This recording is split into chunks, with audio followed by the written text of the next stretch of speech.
some people are calling it the Brady Backup Bowl, and earlier during warm-ups, Brian Hoyer sharing a hug with his former coach in New England, Bill O'Brien, and his former teammate, Ryan Mallett.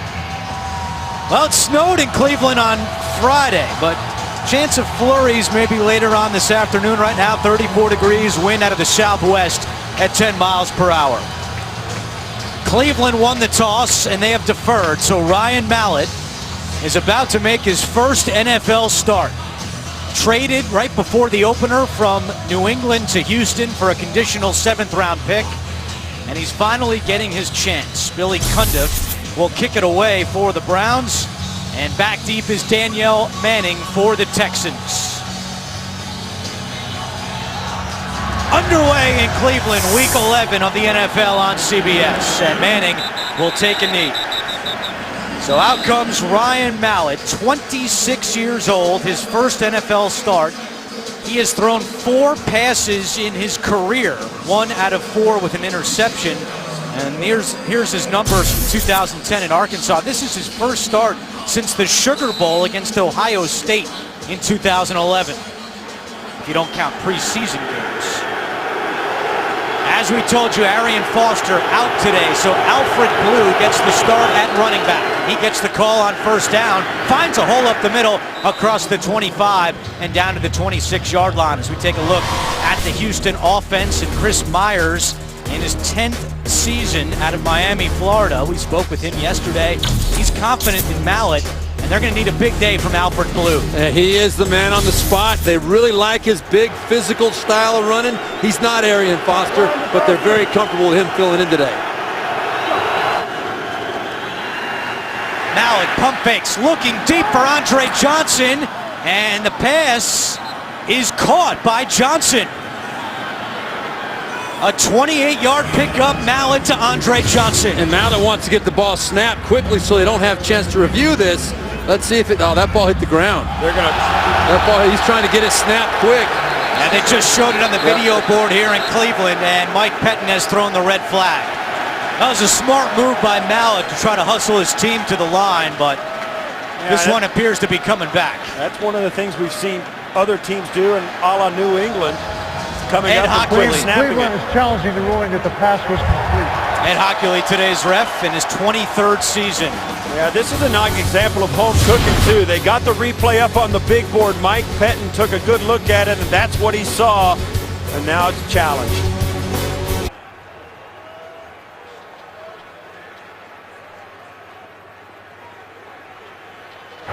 The ball hit the ground. The pass was incomplete. It's 3rd and 4 on the 26-yard line.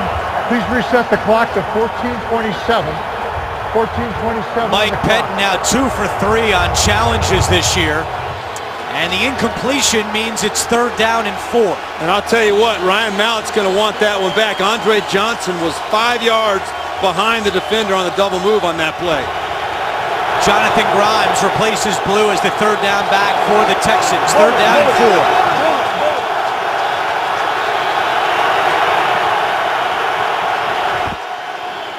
They give it to Grimes, trying to push the pile forward, and Grimes appears to be a yard shy of a first down. So they run it on 3rd and 4, and now Houston will have to punt. Yeah, that's going to be a missed opportunity. You're going to look back at that 2nd down play to Andre Johnson. Mallett just couldn't get enough on it. Andre Johnson came wide open, and those are the kind that, you know, I think a seasoned veteran and 2 guys that have been throwing and catching a lot, they make that completion. Mike Pettin told us Travis Benjamin is back in the mix at punt return. He calls for a fair catch at his own 28-yard line. Let's go back to that long pass that was ruled incomplete. Now you're going to see right here, this is Andre Johnson. He's going to go out a little out and up the sideline. He is open, and Ryan Mallett, he doesn't get to step into it the way he would like, but he's got to make that throw. You see Andre Johnson behind. That should be a big play, a little bit underthrown, and Cleveland got away with what could have been a very big play for the Houston Texans right there. So 1st and 10 for the Browns, and Isaiah Crowell, the rookie, starts at running back behind Brian Hoyer. And he takes the pitch here on 1st down, and he's chopped down at the 30-yard line. Let's take a look at the Cleveland starting offense, and Mitchell Schwartz He's going to see a lot of J.J. Watt today. And Jim Dre gets the start at tight end because Jordan Cameron is out his 3rd straight game because of a concussion. No gain on first down. It's 2nd and 10. Crowell goes out to the top of your screen. Hoyer, caught by Austin, gets up, keeps running, and picks up a first down. 17 of his last 18 catches have resulted in a first down from Miles Austin. Yeah, these are easy throws when you get the receiver out there, hooks up, and they have the cushion. Hoyer puts the ball right on him. I think that's the easiest throw for the quarterback. You guys complete more of those, Steve Berline, than any place. That little choice right in front of you, nice. Crowell on first down, again tripped up, and guess who? J.J. Watt getting in the backfield to trip up Isaiah Crowell. Let's take a look at that Houston defense, of course, all led by Watt, 8.5 sacks on the season. Brian Cushing back at linebacker after missing the last 2 games because of a sore knee, and Kareem Jackson is out, so A.J. Boye gets the start at corner. And we're going to see how Brian Hoyer decides to attack A.J. Boye. That's going to be something to watch today, no matter who's on it. Hoyer, that pass is incomplete. He was looking for Taylor Gabriel, and now Cleveland faced with its first 3rd down.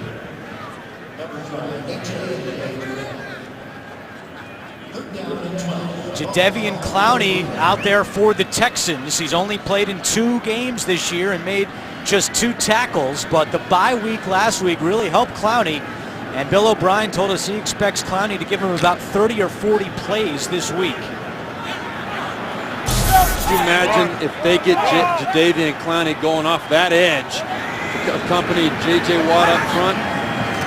3rd and 11. Hoyer, touch pass over the middle, and it's nearly intercepted.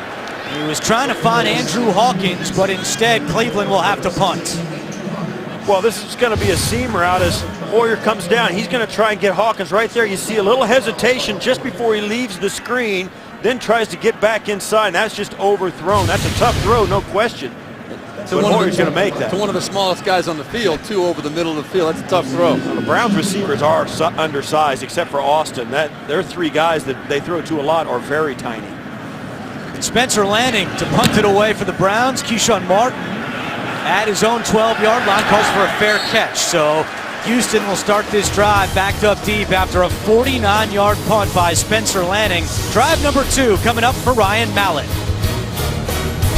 The NFL on CBS is sponsored by Southwest Airlines. Book your low fare now at southwest.com. Domino's. Visit domino's.com. And by the all-new 2015 Acura TLX. It's that kind of thrill. Here in Cleveland on West 11th Street, you can visit the original house from A Christmas Story. It's been restored to its original movie splendor down to every last detail and includes props and costumes from the 1983 holiday classic. After a 3-and-out, drive number 2 for the Texans. They started on the ground with Blue, and he can't get around the edge. Huge opportunity today for Alfred Blue, the rookie 6th-round pick out of LSU. He was the pick acquired by Houston in the Matt Schaub trade when they sent Schaub to Oakland. Well, and he does have those big shoes to fill today, and we're going to see if Cleveland decides to force Ryan Mallett to face that 8-man front and throw the football up the field. That's what you would expect them to do most of the day. 4 receivers set on 2nd and 9. Mallett fires right incomplete. He's got a big arm, but could not connect with Demarcus Johnson, and it's 3rd and long. Yeah, that was just well covered. They came with a light box. They only had 4 guys down with their hand on the ground and 2 guys behind them. They backed off into coverage. They showed coverage and gave it to him. Mallett couldn't find anybody to get open. And that was, Mallett knew what he was getting. He just couldn't overcome it. Nobody won on the outside. Bill O'Brien told us he was concerned about Cleveland's 3rd down defense. If they get us in 3rd and long, we don't know what they're going to do. And they're showing a lot of different blitzes right here on 3rd and 9. Here they come. Mallett looking deep for Hopkins at midfield. And he's got it. A catch by DeAndre Hopkins for 41. Wow, great job, Ryan Mallett, just given a chance like a punt pretty much out of his own end zone. But there was a little bit of a bust by the safety. Leonard got over, let Hopkins get over the top, and a great catch by DeAndre Hopkins, who's become the big play guy for this Houston Texans offense. Just the second completion of Mallett's career. The other one was to Shane Vereen when Mallett was a member of the Patriots. Blue on first down. And he gets to the 45-yard line. You know, so much has been said. We've talked a lot about it this week in our meetings about Mallett. He does know this offense. He spent a lot of time in it and saw the best guy out there running it in Tom Brady. We knew that he would have some success in it, but what we did think we'd see was his ability to get in and out of the huddle. He's already got this offense coming in and out of the huddle very quickly and at the line very quickly. Chris, come on. Almost lost the handle on that snap. Instead, Blue gets to the 40. It'll be third and short. K'Wan Williams makes the tackle for the Browns. You're exactly right, Andrew. This ball almost was on the ground. You can see right there, it pops up in the air. Ryan Mallett very fortunate to get it to Alfred Blue, and a tremendous cut by Alfred Blue behind his lineman up front. The over pursuit by the Cleveland Browns defense, and he sees that cutback lane. And a timeout has been called by the Browns with 9:42 to go first quarter. First timeout by either team. You know, there's so much. You make the quarterback change, no question, to evaluate Mallett, to know what you've got. He's out of a contract this year. He's a big-time talent. He's been in a great system. So you want to find out what you've got and evaluate him. But you also make it because you want to spark your season, and that's the spot where you do it. You got him. He knows the offense. He's got a big-time arm. Let's find out. We already saw that big-time arm, too, on that 3rd and 10. In a cold day, 34 degrees, the wind's blowing a little bit. He made that nice, confident, deep throw over the top. Very accurate. That ball wasn't flutter, and that was a tight spiral. You also get an idea. You may improve at the quarterback, but everything can still go wrong. He still has trouble getting the snap. I mean, he's still a new player, even though he may be better. These Browns fans trying to make it tougher on him. They are loud for 3rd down and 3.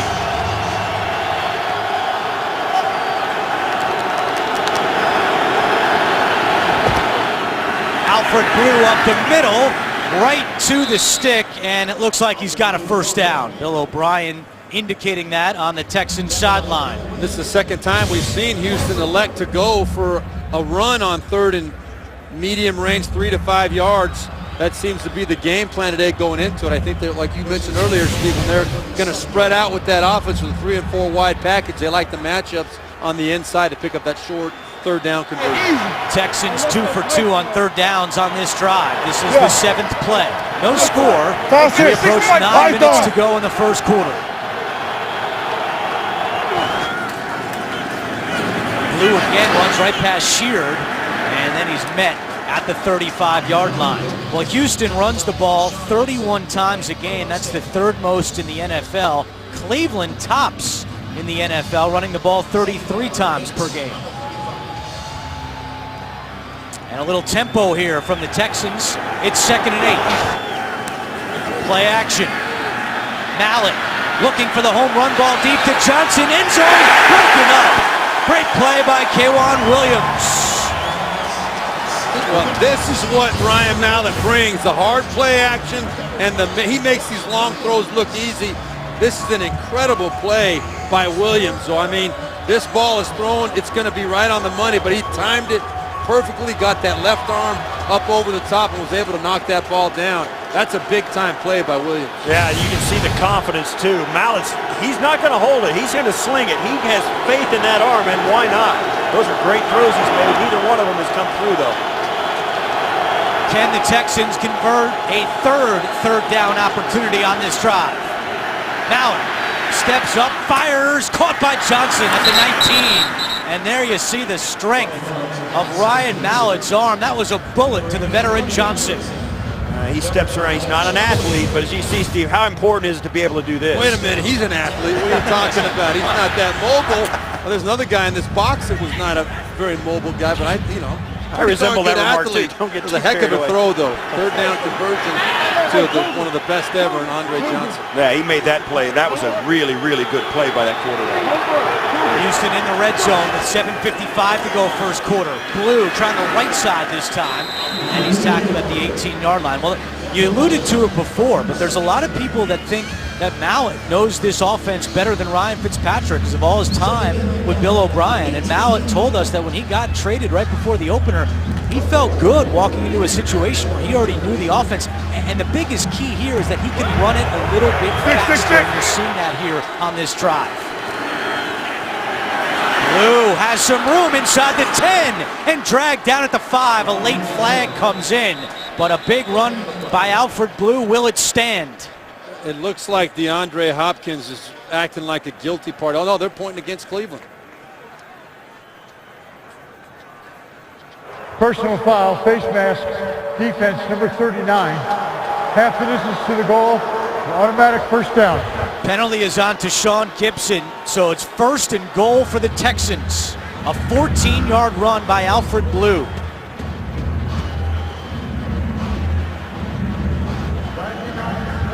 You look at the red zone numbers for both of these teams. Houston right in the middle of the pack, but Cleveland has been one of the very best all year as we see J.J. Watt come in. He's got a touchdown pass already this year, flexing him out at the top. Watt lined up top of your screen. They go his way. Watt! Oh my gosh. No signal yet. He's saying he's got it. And he does! Another touchdown for J.J. Watt! He made that look like he played the position all the time. That is a move. He started college as a tight end and transferred because he didn't like the situation. He went to Wisconsin. Look at this play. Great throw and his arm. And it'll be a question as to whether his left knee comes down inside. Now, he didn't get 2 feet, but if his knee comes down inbounds, that's okay. It's still a catch. And there it is. His shin and knee. Yep. That's a catch, touchdown. What a fantastic athletic play by this guy. We had him in week 2 when he did this too. He came out of the pack and hit the looky screen. But wow. We've been fortunate to see both of his touchdown catches this year. They will take a look at this one. They look at all scoring plays back in a moment. Second receiving touchdown this season for J.J. Watt. His 4th touchdown overall. Here's Ed Hockley. The ruling on the field is confirmed. The knee was down, receiver had possession, touchdown. So J.J. Watt now has more receiving touchdowns this season than Andre Johnson. And Ryan Mallett's first career touchdown pass goes to J.J. Watt. Goes to a defensive end. That was a tremendous throw and catch. That the hands on that guy. Extra point by Randy Bullock is good. Unbelievable. This man can do it all. Defense, offense, he blocks kicks. J.J. Watt, his second receiving touchdown. The Texans take a 7-0 lead. The NFL on CBS is sponsored by Best Buy. And by State Farm. Pump up your savings with a discount double check today. Back in Cleveland, where J.J. Watt has scored his 4th touchdown of the season, the most by a defensive lineman since the 40s. 2 through the air, an interception return, and a fumble return for J.J. Watt. Now Bullock to kick it away to Marlon Moore. Averaging 26 yards per kick return. This is a short kick. Moore at the 20, and he's tackled there by Andre Howell. Here are the J.J. Watt touchdowns. Started week 2 in Oakland, a 1-yard catch from Ryan Fitzpatrick. Then week 4 against Buffalo, 80-yard interception return. And then week 6 against Indianapolis, scooped up a fumble and took it back 45 yards. And then this one today. Amazing. Truly amazing. And guess what? He's back on the field. Now, that was just a 1-yard touchdown catch, but when he took that one back 80 yards against Buffalo, he did not miss the next defensive series. Ryan Pickett, his teammate, said, "What are you doing out here?" As Crowell finds some room across the 30. Crowell inside Houston territory and down at the 45-yard line. A gain of 35.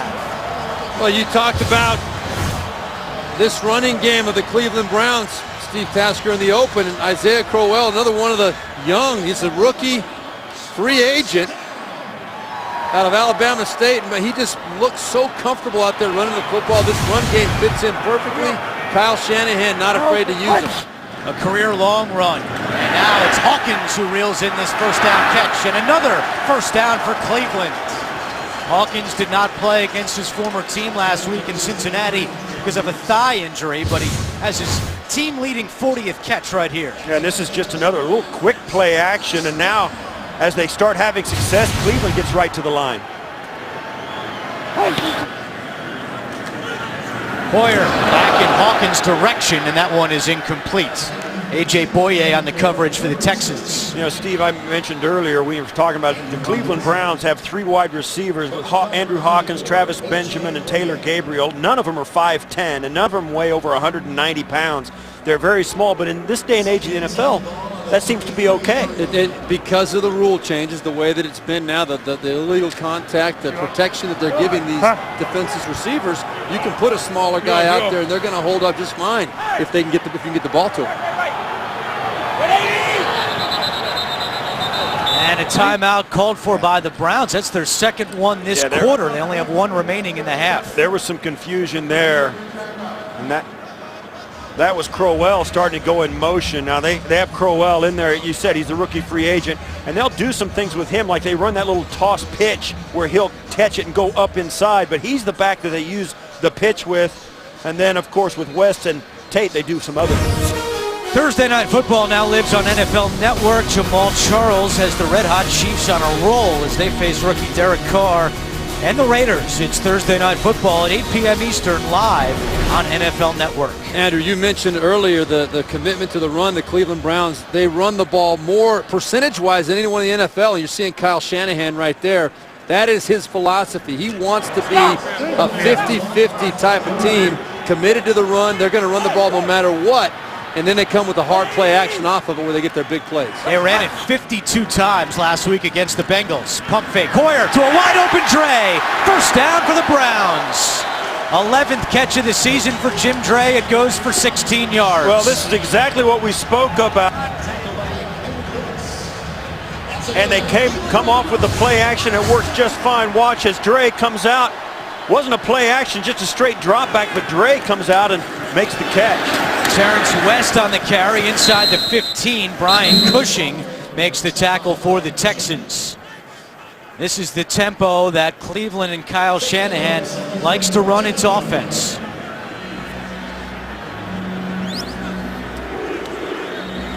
Shanahan, of course, spent 4 years with the Texans, too, as their offensive coordinator. And you see the red zone numbers. Cleveland 8th in the NFL in scoring touchdowns in the red zone. Crowell in at running back, 2nd and 7. Hoyer rolls right, throws, caught by Hawkins. And that is maybe a gain of a 1 on the play. It'll be 3rd down.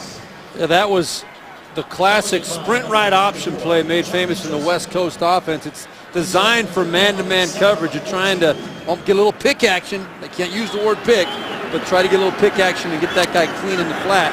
Right there, Houston played a zone defense and was in great position to make the tackle. Yeah, you can't use the word pick, but you can certainly use the concept. Right, exactly right. Jadeveon Clowney in for the Texans on 3rd and 7. Hoyer out of the shotgun. Hoyer lost the football. Knocked loose by J.J. Watt, but Hoyer is able to fall on it. J.J. Watt again wreaking havoc in the backfield. What is it this guy cannot do? At the top of your screen right there, you're going to see him just come off the edge, just runs right past Mitchell Schwartz, the right tackle, and he's got those long arms, able to get a hand on that football and pop it out. Well, one of the things Watt does, he's such a strong guy, they know they could get bull rushed by him, but he's so fast that if they start to stone up and get stiff for the bull rush, he slips by him, and it's what happened on that play. So a 38-yard field goal attempt for Billy Cundiff. 16 out of 19 on the season. This one drifting right and no good. Cundiff misses from 38 yards. So J.J. Watt scores the touchdown, forces the fumble, which Hoyer recovered, but the Browns cannot put 3 on the board. J.J. Watt credited with a sack on that forced fumble of Hoyer, so now 9.5 sacks on the season for Watt. So he's got a sack, a forced fumble, and a touchdown receiving, all in the first quarter. First and 10 for the Texans. They lead at 7-0. He's pretty wide. Andre Johnson reels that one in and hit by Hayden at the 36-yard line. There is a flag down on the play, far side of the field at the 41, and the indications are it is against Cleveland.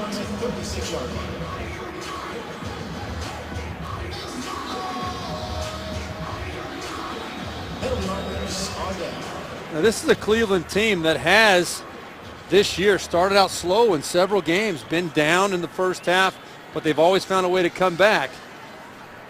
And we've been talking too. Illegal hands in the face, defense number 36. The penalty is declined because the play result is better. It was Quan Williams with the penalty. We've been talking too about this team with Cleveland. Even on their bad days, they're not as bad as we've seen some other teams dip. And then on their good days, they're consistent and they play well. They don't turn it over and they get turnovers defensively. They're tough out. And not because they're spectacular, because have all these stars, but as a team, they play well each and every week. Houston averaging 6.5 yards per play, and that one is dropped. Andre Johnson could not bring in his 3rd catch today. He only had two weeks ago against Philadelphia. It's been a quiet year for Andre Johnson, but maybe the move at quarterback will energize the 12-year vet out of Miami. Yeah, I believe he's got a lot of juice left in his tank. I believe he's going to be around, and he'll benefit with the change to Ryan Mallett for sure. I think that'll show itself over time. 3rd down and 2. They pitch it to Blue. Has some room along the left side. First down for Houston. Alfred Blue came in struggling in replacing Arian Foster. His last 14 carries, only gained 26 yards, but he's got 39 yards already today. Watch big number 76, Dwayne Brown, get out there around the corner here to lead block and create a little bit more space for Alfred Blue. That's a big, mobile, big man coming around the corner, carrying about 315 pounds. Looks like a few more than that to me. He's really good, man. 4 straight 3rd down conversions for the Texans. It's now 1st and 10 from the 40. Play action, and there's Andre Johnson again. Another 1st down for Houston. We go back to New York. An update with JB and Tony Gonzalez. Just like the Bengals drew it up. Yeah, they drew it up here all right, JB. You're going to see Jermaine Grisham get the catch, struggling to get into the end zone. He fumbles the ball. He will eventually come up with that touchdown at the end. Andrew, Steve. Thanks, guys. Jonathan Grimes stuffed on 1st down. Williams, the first man to meet him for the Browns on defense. Yeah, Jim O'Neill, defensive coordinator for the Cleveland Browns, had the right call right there. They had Quan Williams coming off the backside. Alfred Blue cut back, thought he had nothing but green grass, but he met Quan Williams head on. Jim O'Neill, the linebacker coach in Buffalo last year under Mike Pettin, who was the defensive coordinator, and Pettin brought his old-time buddy along with him here to Cleveland. Blue, delay up the middle, and another 1st down. Alfred Blue giving the Texans a spark here in the 1st quarter. Well, there's not much to it. He's going to come up, and they're going to wash all this down. He's going to cut right in behind that blocking scheme up front. As you see him, just wash it down. There's a big crease there. This is what we've seen Arian Foster do as well. Very patient in the backfield. One cut up the field, get north and south, and get every yard coming to you. It's worked well for the Texans early on against the Browns, and you can bet that Mike Pettin and his staff are going to, talk it over between series, see if they can get some things where they can get their run fits a little better, because the Texans are gashing them. They measure to confirm it is a 1st down for Alfred Blue and the Houston offense. Yeah, Blue's almost at 50 yards right now, 10 carries, 47 yards. And that's a pretty darn good start for for this young man. Bill O'Brien told us in the meeting yesterday they really like this kid. They believe they got a gem in the 6th round out of LSU. He's got the size and the physicality, and played under Cam Cameron down there, offensive coordinator, so he kind of knows the NFL style of game.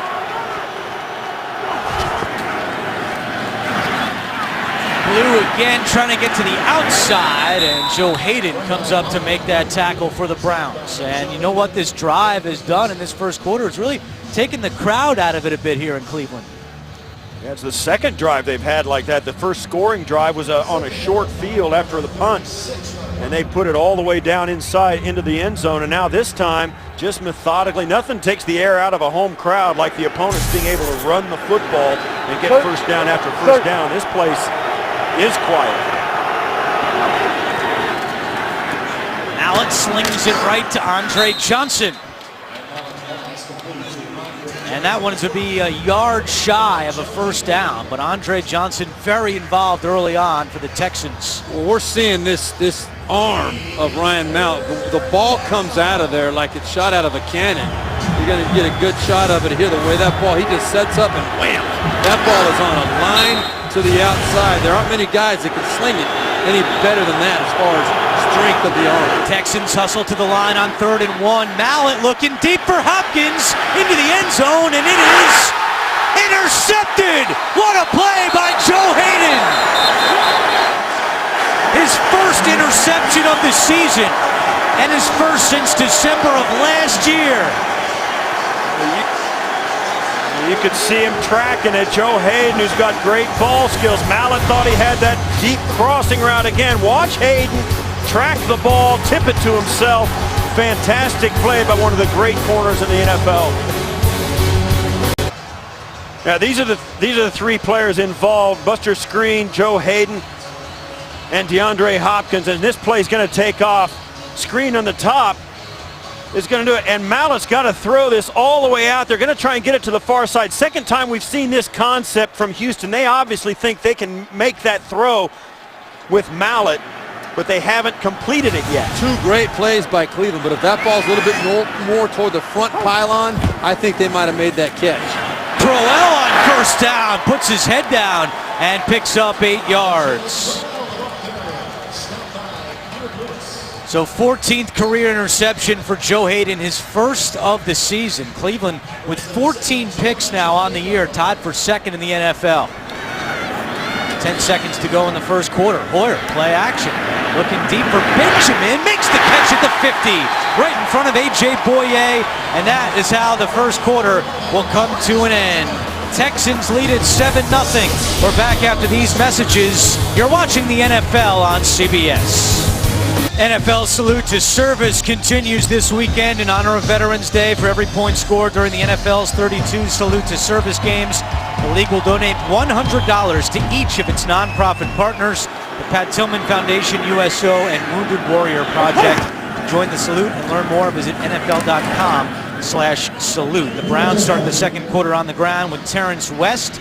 Houston with a 7-0 lead with the Steves, Berline, and Tasker. I'm Andrew Catalan. We thank you for joining us for Week 11 of the NFL on CBS. Joe Hayden with the pick of Ryan Mallett. Second career interception for Mallett. And now 2nd and 8 for the Browns. Hoyer stumbles. Now resets, looking deep, goes into double coverage, and A.J. Boye almost picked it off. Taylor Gabriel was not there, and Boye had a good beat on that one. Well, this is really a bad decision by Brian Hoyer. You know, Kyle Shanahan calls these plays trusting that his quarterback's going to make a good decision, but watch how well Houston plays this. When you get to the top of that, there's absolutely no reason to throw this ball down. That could have been very easily picked off by Boye. Not sure why he threw that football. Well, you could hear the crowd groan when he released it. They could see he was covered. The crowd was like, what are you doing? It was a bad throw and a bad decision. You're right. It should have been picked off. Instead, it's 3rd down and 8. Hoyer's pass deflected and incomplete. And that was Mike Muhammad leading the charge for the Texans, getting a hand on that one. Just shot right through the gap, and Kind of an eerie silence here in Cleveland still, you know, looking for that spark to get them going. You see Muhammad right there doing a great job beating Ben Tate and getting in the face of Brian Hoyer. Big third down stop for the Houston Texans. Muhammad coming off a career-high 9 tackles 2 weeks ago against Philadelphia, so Lanning will punt. Martin comes up. Lanning was leveled, and now a flag is down. And it looks like it was J.J. Watt. The question is whether it's going to be incidental or roughing. I don't know. Personal foul. He got leveled. Roughing the kicker. Defense number 99. Contact to the plant leg. 15-yard penalty. An automatic first down. A huge penalty against the Texans. Yeah, I don't know if he got leveled. I think he was a little bit of an acting job there. Okay. Let's see.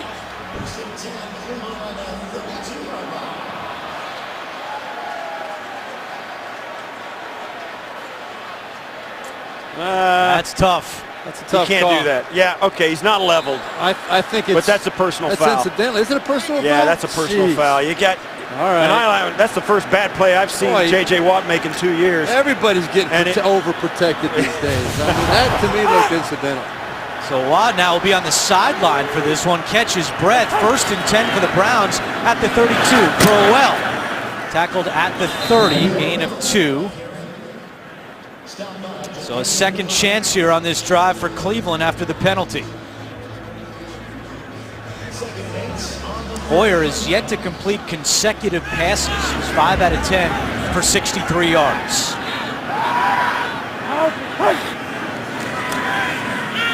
And Hoyer is sacked.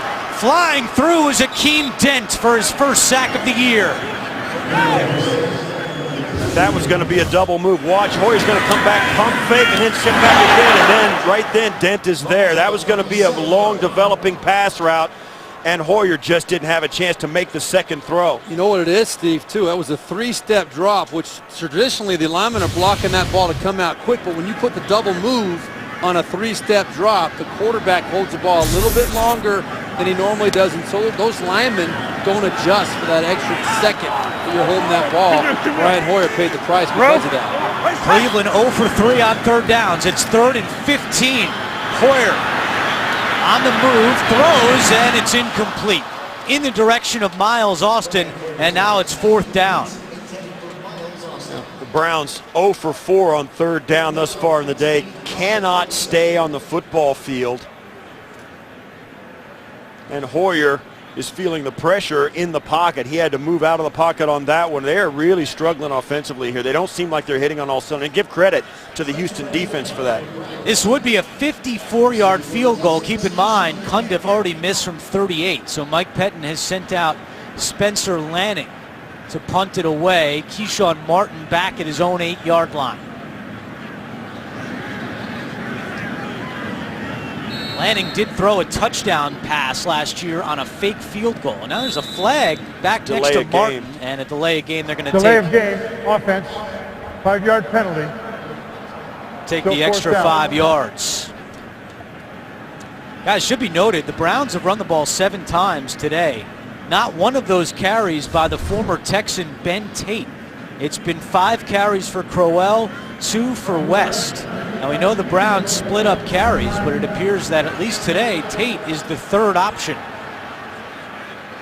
Now the Texans have declined the delay of game penalty. Yeah, it makes it a more difficult punt. It's harder for the punter to get the ball down there. It's easy, you know, to get the touchback, and it's. I think it's a smart play. I agree. I think Bill O'Brien all over it right there, declining that penalty.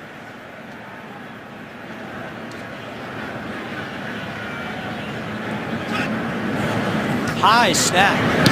Lanning's kick, end over end. Martin fair catch at the 9-yard line. 12:52 to go, first half. Texans still lead 7-0. Well, 3.5 hours before kickoff, Houston left guard Ben Jones did his normal pregame ritual, and that is walking on the field barefoot.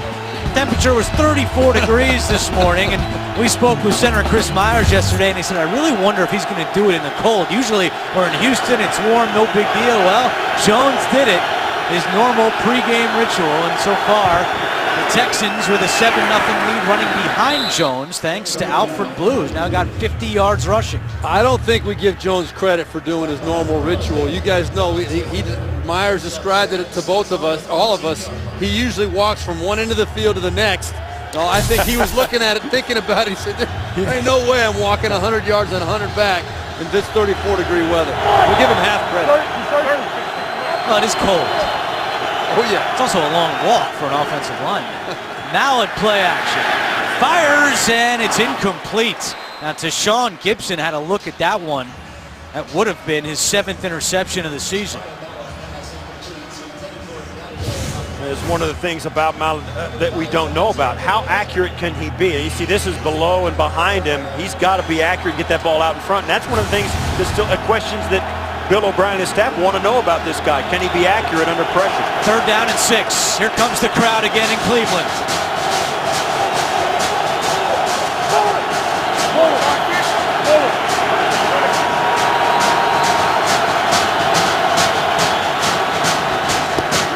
They run it with Grimes, and he runs over Jim Leonard, but stopped short of a 1st down. Houston has shown that they will run it on 3rd and short, and they get stuffed this time. That's the 3rd time they've done it. They've been stuffed twice. Well, I'll tell you what, Jim Leonard did not win that battle. He won the war, but he did not win the battle. He got pancaked, helmet in the chest. Take one for the team. Yep. Shane Leckler playing in his 200th straight game. That is the longest active streak in the NFL, and his punt comes to a stop at the 38-yard line. A punt of 44 yards. Browns going back on offense. The NFL on CBS is sponsored by Verizon XLTE on America's largest, most reliable 4G LTE network. The Hunger Games Mockingjay Part 1, starring Jennifer Lawrence, in theaters Friday. And by the all-new Chrysler 200, America's import.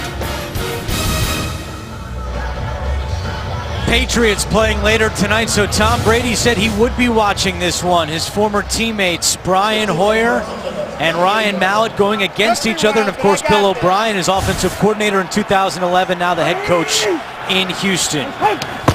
4th drive for the Browns. They started on the ground with Crowell, who's got his 6th carry of the game, and there's a flag down right at the line of scrimmage. Yeah, they're going to get somebody for a hold on the inside. Something tells me J.J. Watt's probably involved. There was 2 fouls by the offense. Holding number 72. That penalty is declined. Holding number 77. That's accepted 10 yards from the previous spot. Repeat 1st down. Well, the right guard, John Greco, and the right tackle, Mitchell Schwartz, both got caught on that one. And Mike Pettin expected those 2 guys to be in for a tough day, thinking that J.J. Watt would be going against them a lot. Watt moves around so much, it makes it hard to game plan to slow him down, to double team Watt, because you just don't know where he's going to be. So it's 1st and 20. Hoyer, quick pass to the right sideline, and it's broken up. Miles Austin, the intended receiver. Jonathan Joseph got a hand on that one. That was a good break on the ball by Jonathan Joseph. We're going to see what A.J. Watt did on this play. Yeah, you see, that was Schwartz knew that he had help on the inside from Greco. And Greco, when these offensive linemen get a chance to slow one of the big boys down like that, they like to get that good shot, and that was a nice one from Greco. Well, for the first time today, Ben Tate, the former Texan, in at running back. It's 2nd down and 20. Movement on the line. I think Schwartz jumped again. It was J.J. Watt that made him jump. False start offense number 72. 5-yard penalty. It's 2nd down. Well, it happened very fast. Schwartz, I think, thought he was reacting to J.J. Watt. Here are the 2 of them. Watch which one moves first. Yeah, it was Schwartz that moved first, just barely, and Watt was off like a shot.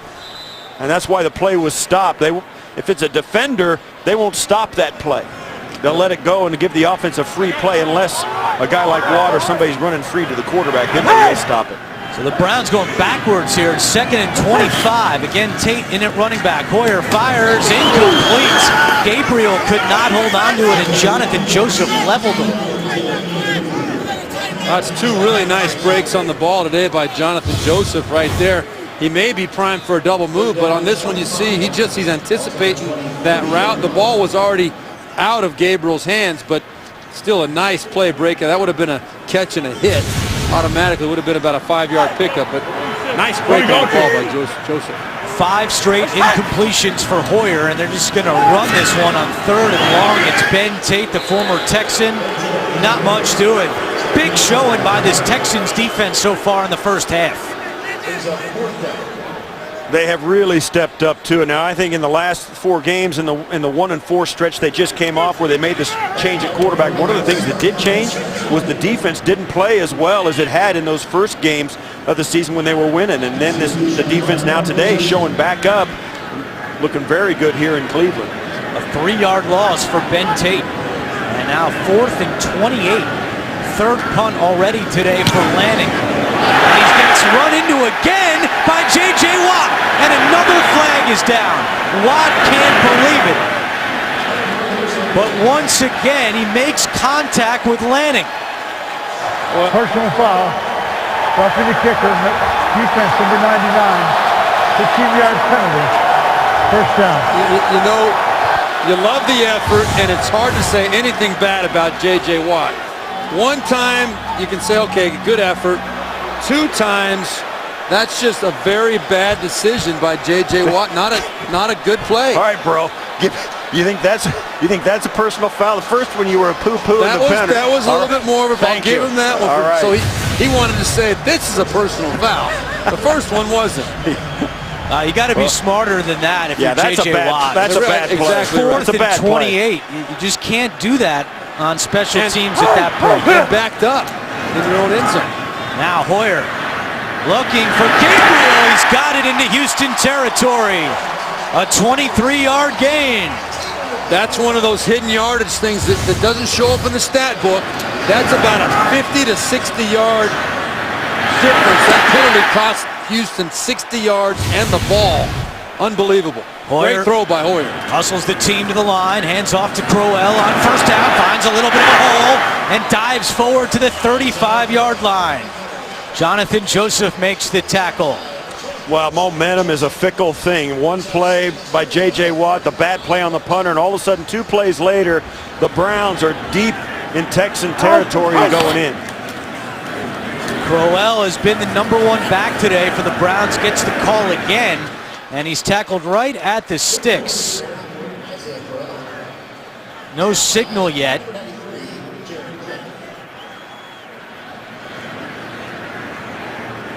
And Ed Hockley now indicates it's a first down.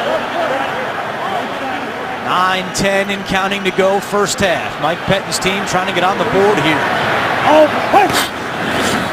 Play action to Crowell. Hoyer throws, caught, Hawkins inside the 10, touchdown!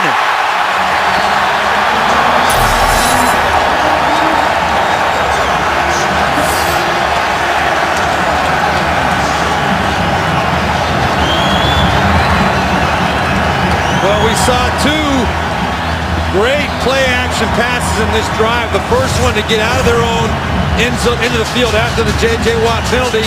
And right here, the hard bootleg action. Faking hard to left, coming back to the right. Hawkins wide open, a nice throw and catch from Hoyer to Hawkins. And just like that, they capitalized on the mistake by J.J. Watt. Just his 2nd touchdown of the season, the 11th for Brian Hoyer. Goes for 32 yards.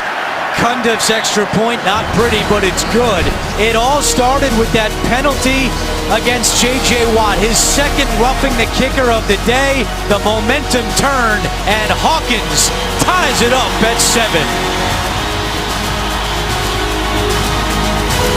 Critical penalty against J.J. Watt results in a touchdown for the Cleveland Browns, the 2nd this season from Andrew Hawkins, and we got a new ball game, and the momentum is totally shifted after that penalty against Watt. 7-all with 8:58 to go in the first half. Manning out of his own end zone. Manning tackled at the 25-yard line.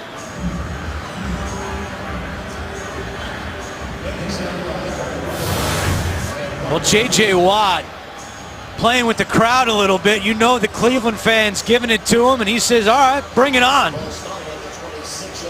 Yeah, after that, though, he was pacing that sideline. He's fuming. He's fuming. Oh, boy, is he hot. Look, he hasn't stopped walking just like that the entire since they came off the field. He is smoking hot. Let's see how the Texans respond on offense. Mallett's pass caught by Johnson for a gain of 4 on the play. One thing you know about J.J. Watt, though, he is a stand-up guy. He's mad at himself for losing his poise and losing his discipline there. But I don't know if these Cleveland fans want to tick him off. He doesn't need any more motivation than he already has to dominate this football game. He made 2 mistakes. He's going to make a lot more good plays this game as well. Alfred Blue across the 30. He's still pushing the pile and picks up a first down. Somehow Blue is able to manage his way through the traffic and pick up a Houston first. Yeah, and once again, Mallett, with his knowledge of this offense, the first-time starter, he gets him right to the line and goes no huddle. Back on the ground with Alfred Blue across the 40 and dragged down from behind by Paul Kruger. But Alfred Blue's career high was 78 yards rushing against the Giants. He's already at 66 yards here in the first half. He'll catch a breather here as Jonathan Grimes checks in at running back.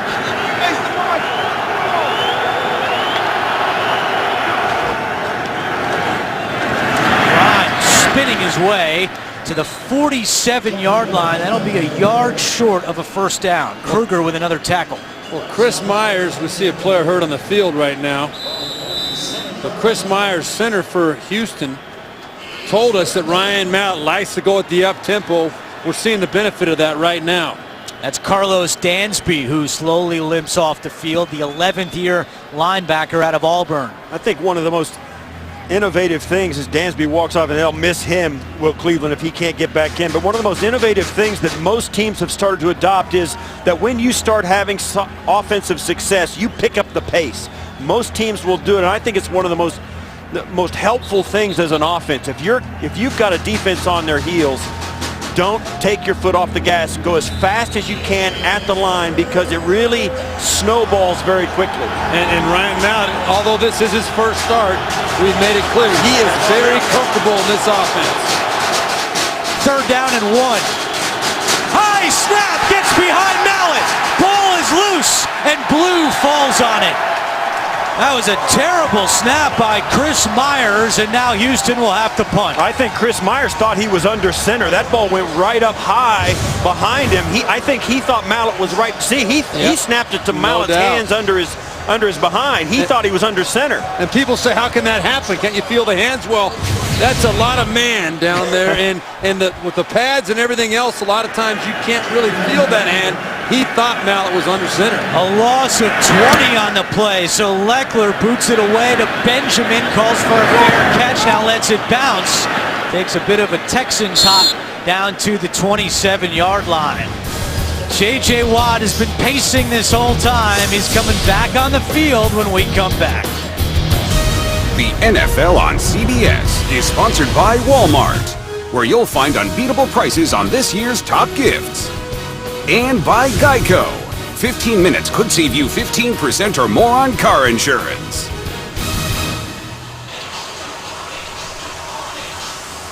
Tied at 7, 6:27 to go second quarter, and now J.J. Watt, who's fuming on that Houston sideline, back in and matched up with Mitchell Schwartz here on first down.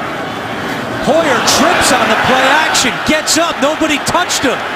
Hoyer still has it. Now Dre is wide open. First down and room to run. Dre cuts back and tackled at the 43.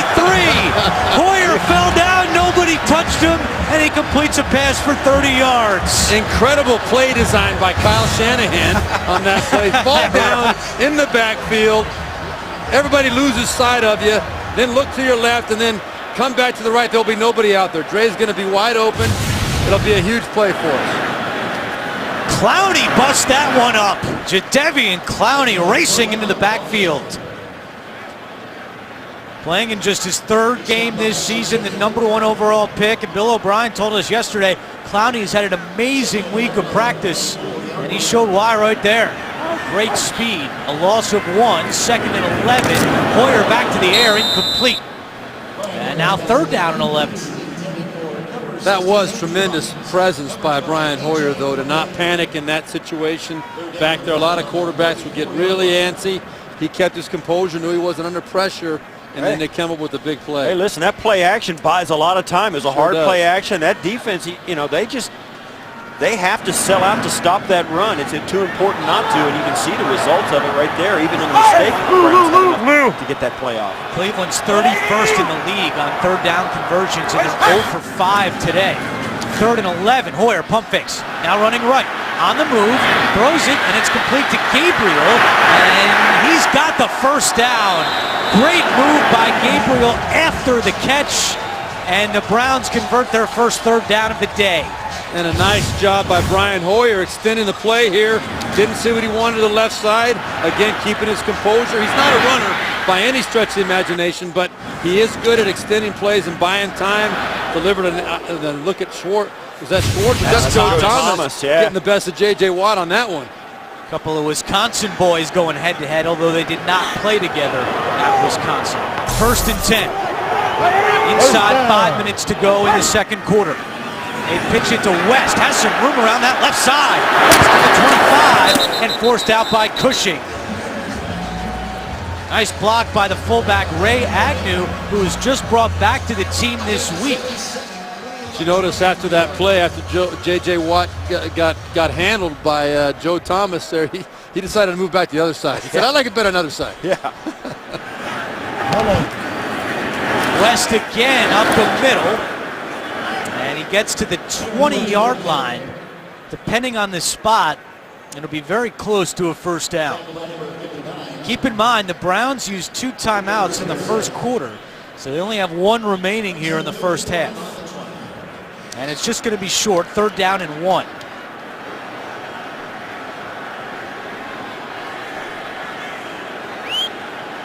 J.J. Watt has been very active in this 1st half, trying to catch his breath for this big 3rd down and 1 play.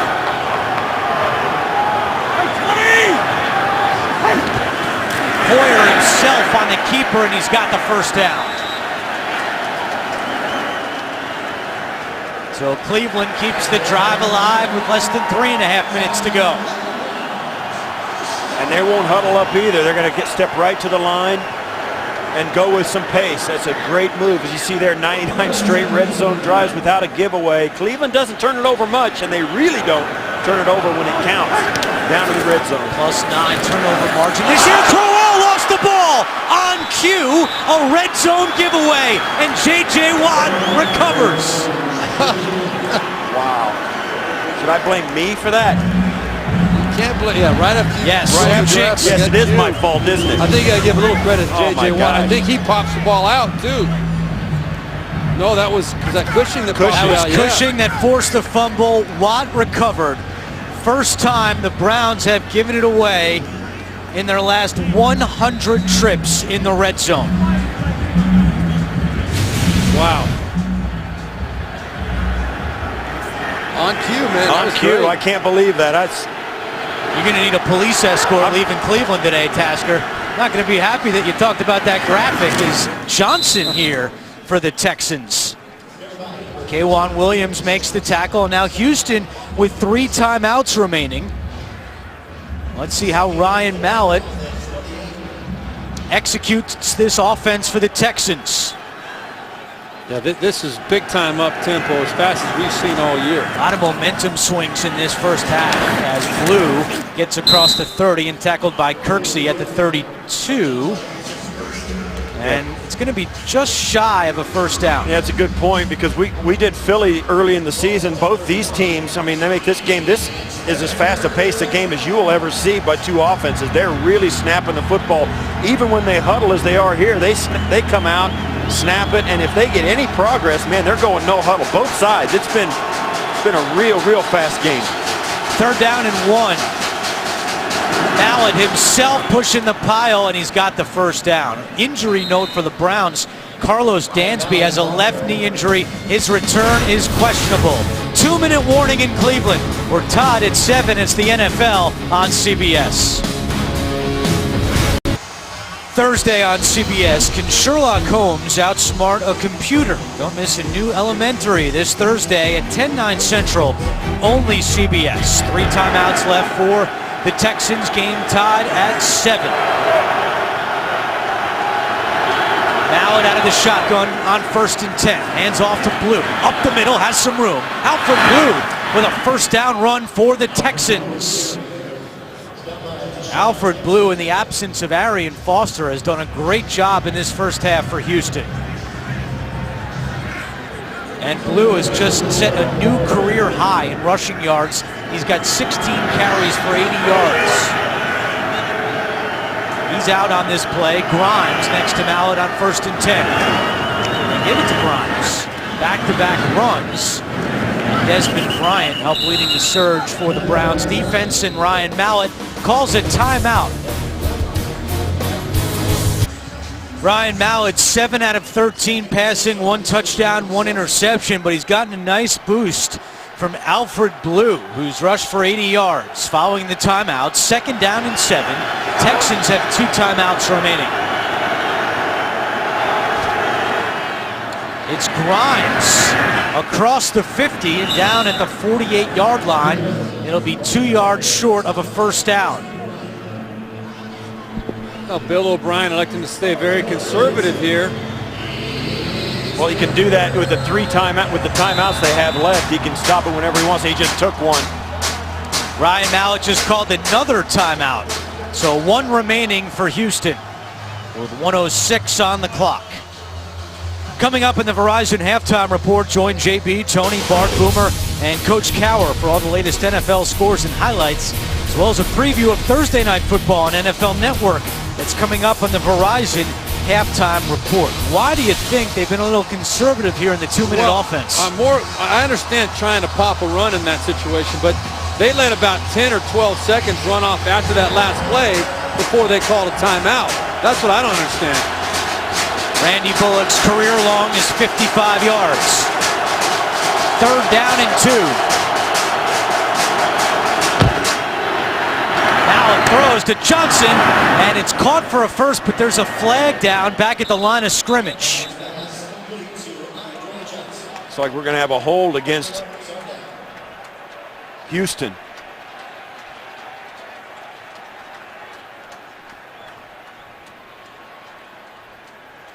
We've seen it a couple of times. We did on this play, although this play probably will not stand. That's a big arm. Defense number 92. That penalty is declined. The play results in a first down. Goes against the Browns and Desmond Bryant, the 6-year player out of Harvard.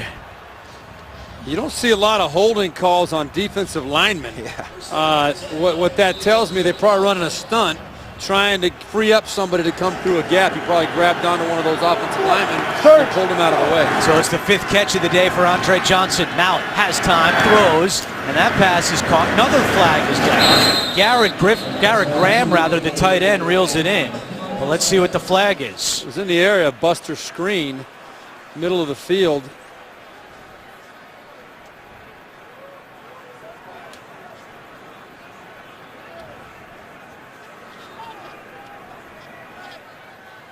Ed Hockley trying to sort things out with 50 seconds remaining in the second quarter.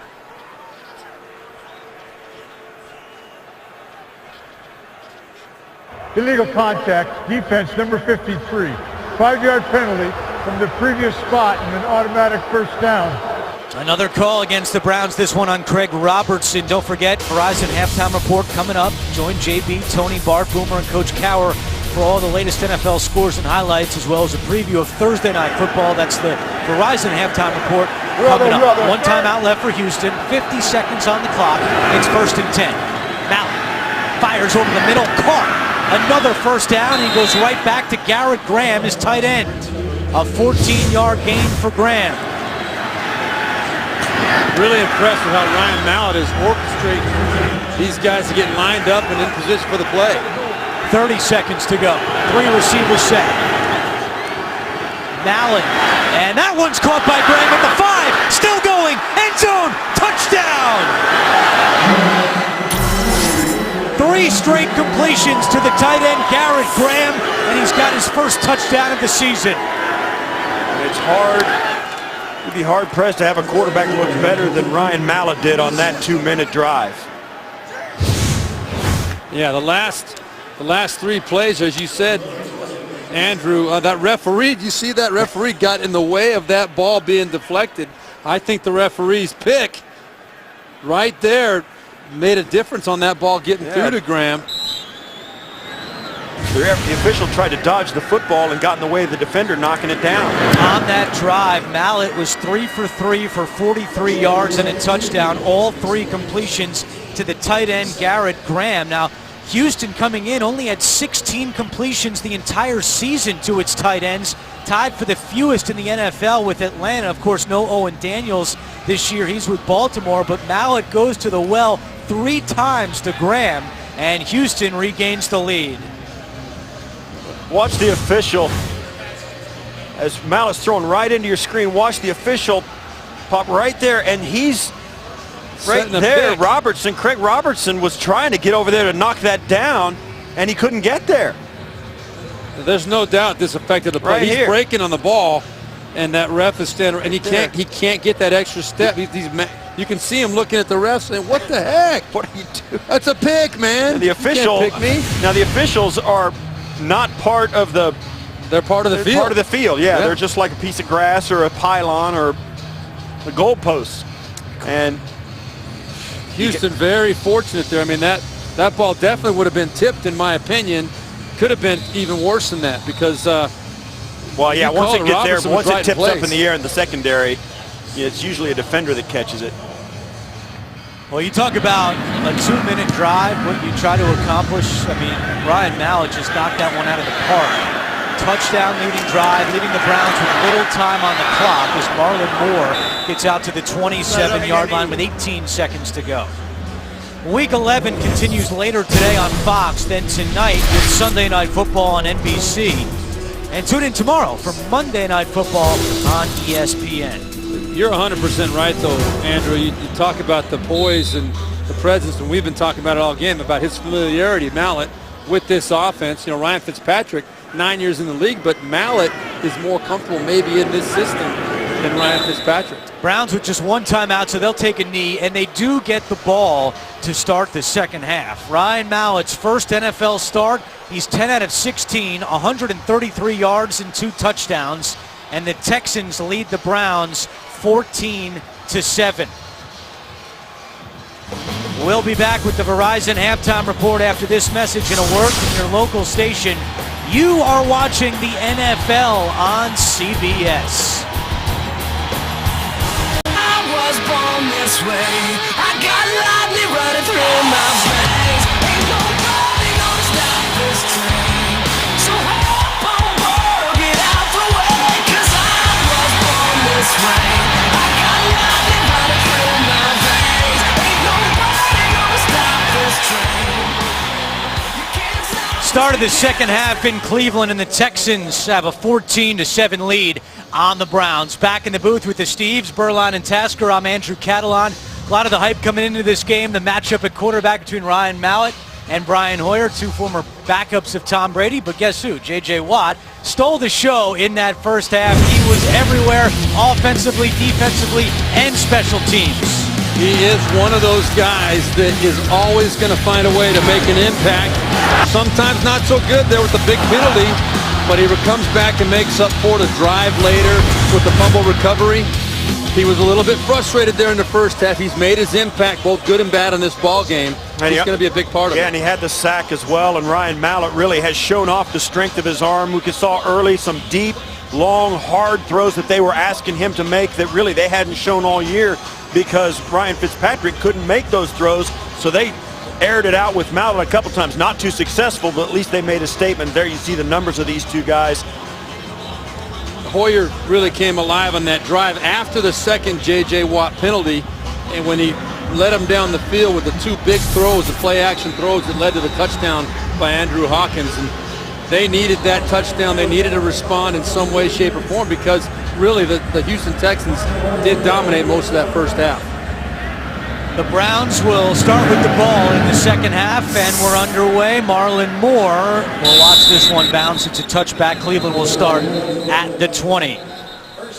Let's take a look at some of your second half adjustments, Steves. Well, I think first off for Houston, the only thing they really failed at, they gave up a couple of big pass plays and a few big runs as well. They've got to eliminate those chunk plays. They've done very well on third down. They've done very well in a lot of other facets of the game. The big plays is what really kept Cleveland in the ball game. Yeah, and for Cleveland, it speaks for itself. They've got to win third down on both sides of the ball. Houston is killing them offensively and defensively on third down. 20! Start this half with Crowell, who's been the #1 back today for the Browns, and he gets 9 yards on first down. Ben Tate with only 1 carry for -3 yards, the former Texan going against his old team, and he's been a non-story today. And Tate complained during the week, said he'd be lying if he was satisfied with his role.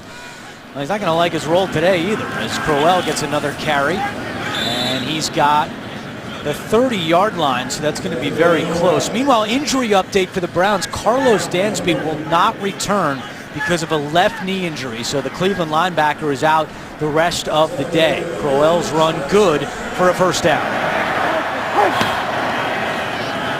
Hoyer swings it to Crowell and nearly picked by Jared Crick.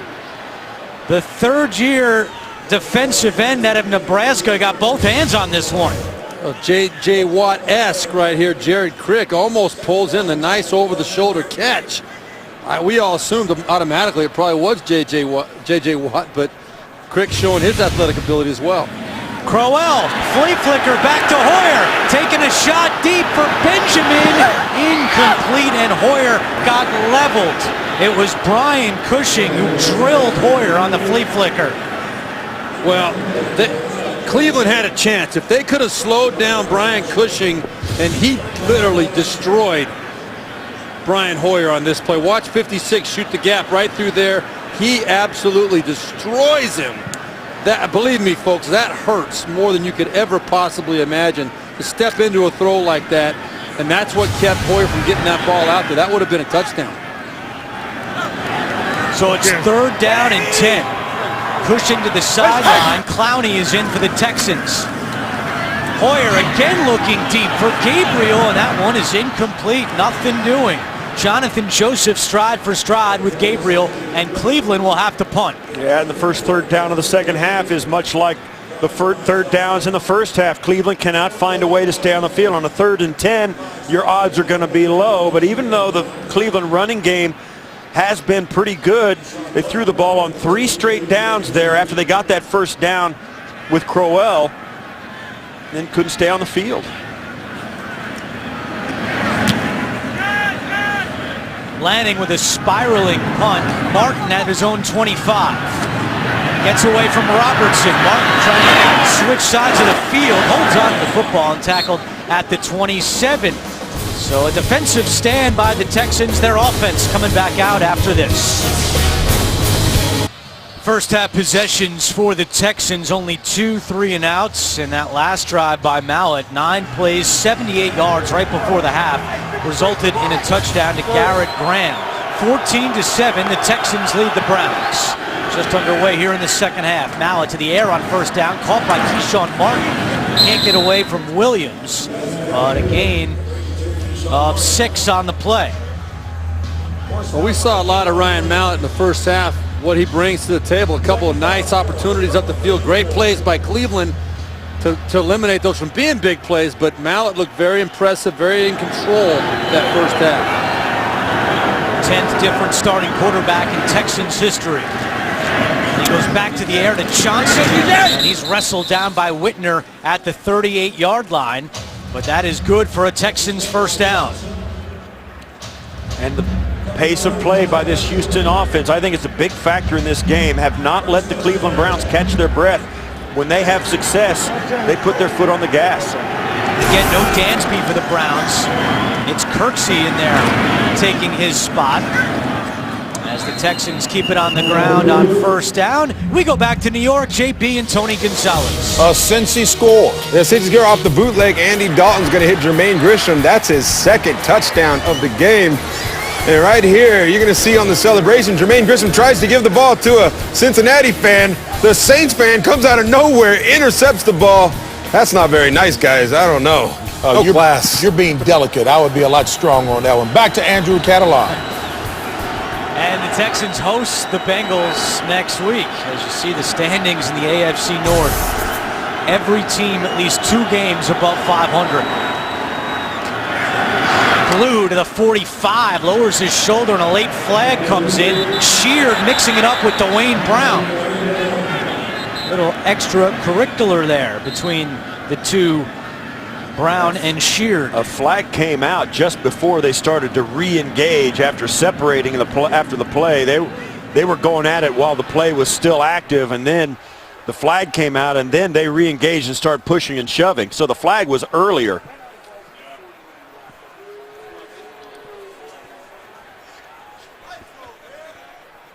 Hands to the face, defense number 97. That 5-yard penalty is added on to the end of the run. First down. So it's on Sheard, nothing called on Dwayne Brown. You're going to see right at the top of your screen, right there, Dwayne Brown and Sheard engaged. And you can see him just pushing that chin up. Yeah. Guys don't like that. No, they don't like that. They don't like that. Would you like that? Do not like that. So Texans move into Cleveland territory, and Blue is bunched up. Kirksey and Sheard on the tackle. Kirksey's, I know they were going to miss Dansby, no question, but Kirksey's seen a lot of action. Had 37 tackles and 2 sacks coming into this game.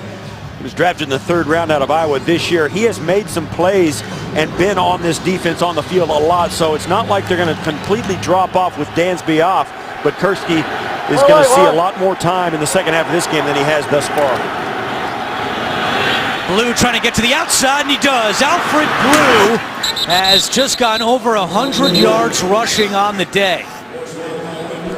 What a performance by the rookie out of LSU. Well, the Browns have this stopped as Williams comes, and they can't get back to the outside. Great speed by Blue to get to the edge as the Browns just took, as Quan Williams took a step towards the wrong angle, and it gave the play away. 104 yards rushing for Blue. This is Grimes on the carry, and the run defense has been a problem for the Browns this year. They give up 134 yards per game. That's 28th in the NFL. And for Houston, you know, Arian Foster's gone over 100 yards 6 times this year. Alfred Blue just picking it up, and right where Arian Foster would normally be. Again, it's Grimes trying to find some room up the middle and tackled at the 24-yard line. Gibson makes the stop.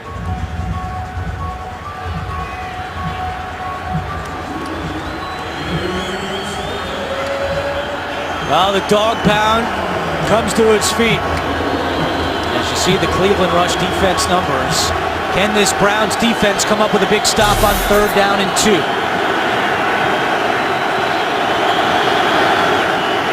Mallet to the air, and it's incomplete, but a late flag comes in. Flag back in the area of Mallet. And it's a hold against Houston. You'd almost have to think about taking this. It would bring up 4th down. Holding offense number 79, 10-yard penalty.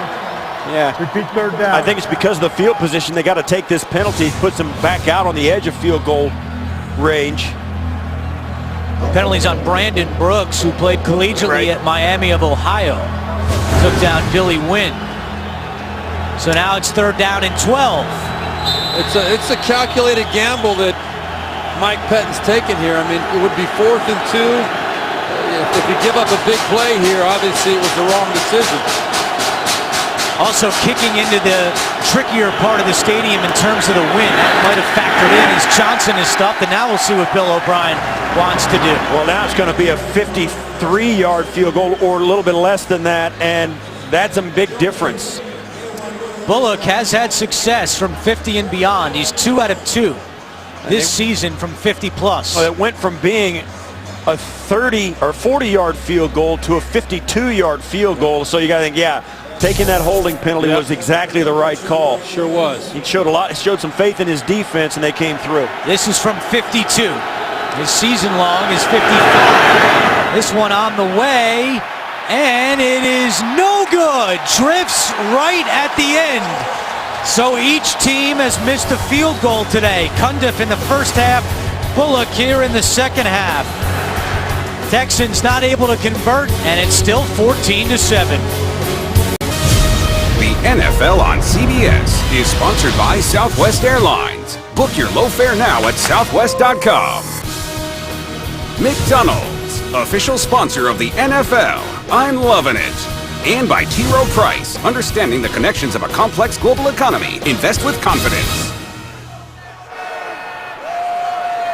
Following the missed field goal, good field position for the Browns. 1st and 10 from the 42. They play action to Crowell. Hoyer's got all day, back to Crowell, and he slips a tackle and gets out of bounds for a first down.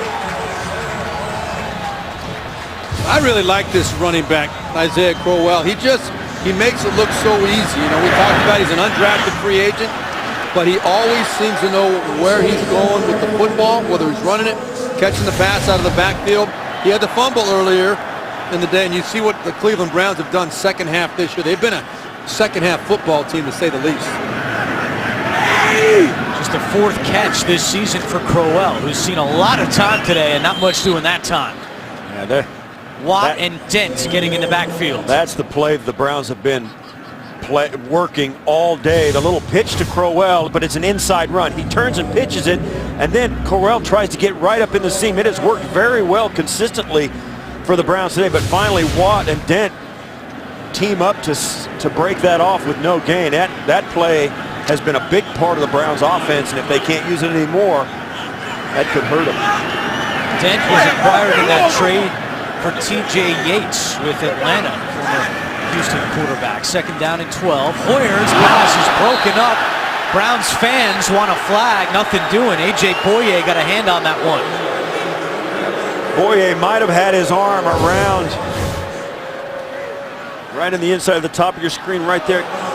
When you see his hand around the hip and he turns the receiver, you're not supposed to be able to get away with that. And you can see as Hawkins is reaching for that ball, his body's being turned away from the ability to make the catch. And that was before the ball got there. And that was before the ball got there. That play has been called a penalty more often than not in the NFL this year. And I thought it was going to be called right there. I thought it should have been. Hoyer just 1 for 5 on 3rd downs today. 3rd down and 12 over the middle, and it's incomplete. Gabriel could not hold on to that one, and Cleveland will have to punt. I'll tell you what, Gabriel, to add to his misery, obviously the ball behind him, and then he takes the shot and slammed into the ground with force right there. I mean, that was not a fun play at all. Jamal Roll making the tackle, making the hit. 4th punt today from Spencer Lanning with 8:04 to go, 3rd quarter. Good snap. Martin, fair catch at the 12. 7:56 to go. Texans still lead by a touchdown. Next Sunday, the NFL on CBS brings it with doubleheader action. First, the Bengals battle the Texans, and our crew will be in Atlanta as the Browns take on the Falcons. And then the Dolphins and Broncos face off. Check your local listings. And of course, it all begins with JB, Tony, Bart, Coach, and Boomer on NFL Today. Mallett, play action on 1st down. Wide open is Hopkins. Tries the sideline route and gets a couple of extra yards. This Houston offense continues to move the football, and we mentioned this off the top, but since 2011, when Arian Foster does not play, the Texans are just 1-11 without him. But today, Alfred Blue over 100 yards rushing, and Ryan Mallett is 14 out of 20 for 159. Blue again on the carry, all the way up to the 35-yard line. I think for all the things that we've seen in this game and talked about, Ryan Mallett, J.J. Watt, the thing that's been most surprising is the run game of the Texans without Arian Foster. It has been really good and almost sensational. Blue, first down for Houston, all the way across the 45-yard line. An 11-yard gain for Alfred Blue. And we sat with Mike Pettin yesterday and we asked him if he would change his game plan now that he knew that Foster would not play. And he said he debated having 2 call sheets ready with defensive coordinator Jim O'Neill. Decided to go with one, stick with the original game plan. He says he has changed it before as Blues on the carry if a wide receiver would be out or if it was a different type of quarterback. But he liked the game plan here. However, Houston's had success running the football. They sure have, and the tempo, I think, is a big part of it. But Chris Myers, the center, told us about Alfred Blue. He said he's been learning under Arian Foster this whole season, and Arian Foster really has kind of taken him under his wing how to run the football in this running game because there is an art to it. Another simple out route. Mallett to Hopkins and another first down. As you take a look at Alfred Blue's day, 23 carries for 126 yards, a new career high. It's been impressive all the way around. He's running it inside, he's getting to the edge. He's doing it all for this Texans offense right now. Catching his breath right now is Grimes on the carry, still going. Grimes with another Houston first down as the Texans are just running it right down the throat of the Cleveland defense. Yeah, and the Cleveland fans don't like it. I mean, they recognize that they are getting physically manhandled up front on the offensive line, and it's happening very quickly, play after play.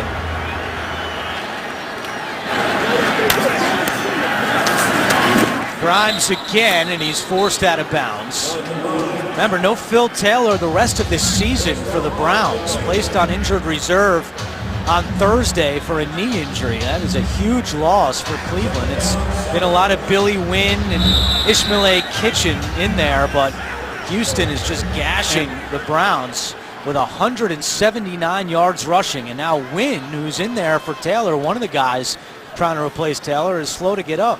And you can directly relate that to the tempo out there. I mean, they're trying to wear down this Houston offense is trying to wear down that front seven of the Cleveland Browns. They're doing a pretty darn good job of it. Wynn has missed 3 games this year with a quad injury. Also missed 5 games last year with a quad injury. 5:43 to go. Clock is stopped. We're back in a moment. The NFL on CBS is sponsored by T-Mobile. And by the Home Depot. More saving, more doing. That's the power of the Home Depot. Wynn was able to walk off under his own power. Look at the yards in this quarter, 103 to 19 in favor of the Texans. Second down and 5. Mallett looking end zone for Hopkins, tied up with screen and incomplete. Tried to take a shot there on second down, and it'll be 3rd and 5. Well, what we're seeing today is what we kind of expected. You got Joe Hayden on the other side, locked up on Andre Johnson everywhere he's going. We see another Jabal Sheard hurt. Yeah, they're quickly running out of bodies on the Cleveland defensive front. And here's the throw right down the sideline. And Ryan Mallett trying to take advantage of Buster's screen. And Andrew Johnson just ran a short route to the flat on this play. Had a chance to make a throw, but it's obvious that Bill O'Brien and his staff have decided they want to target Buster's screen. They're not conceding that Andre Johnson isn't going to make some plays. He's got a few catches today. He's got 5 catches for 50 yards. But DeAndre Hopkins is becoming their go-to guy for big plays, and he's got a better matchup on Buster's screen.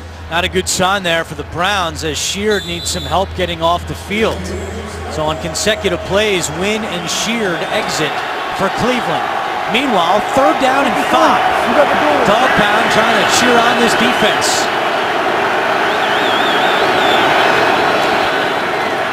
Mallett has to get rid of it quickly, juggled and incomplete. Browns brought pressure. Mallett got rid of it, but now it's 4th and 5. I thought Andre Johnson was going to pull it in. It was well defended, but as they come off the corner, and you see right at the top, screen comes in, gets his off arm in, and Johnson just can't snag it to pull it to him. Great job by Screen. Reached in with actually the wrong arm, got away with it, and ended up in the pass defense. And Joe Hayden had been locked on Andre Johnson all day, but he came on a blitz that time. So Boyle from 46, and this one is good. He missed from 52, but knocks this one through. And the Texans take a 10-point lead. It's 17-7. You're watching the NFL on CBS. Ryan Mallett huddling up with head coach Bill O'Brien. Of course, spent a year together in New England. 17-7 in favor of the Texans. Marlon Moore will take this one out. Moore finds a seam, now trying to cut to the outside, and he can't. Ball came out late. Houston appears to have recovered, and they do.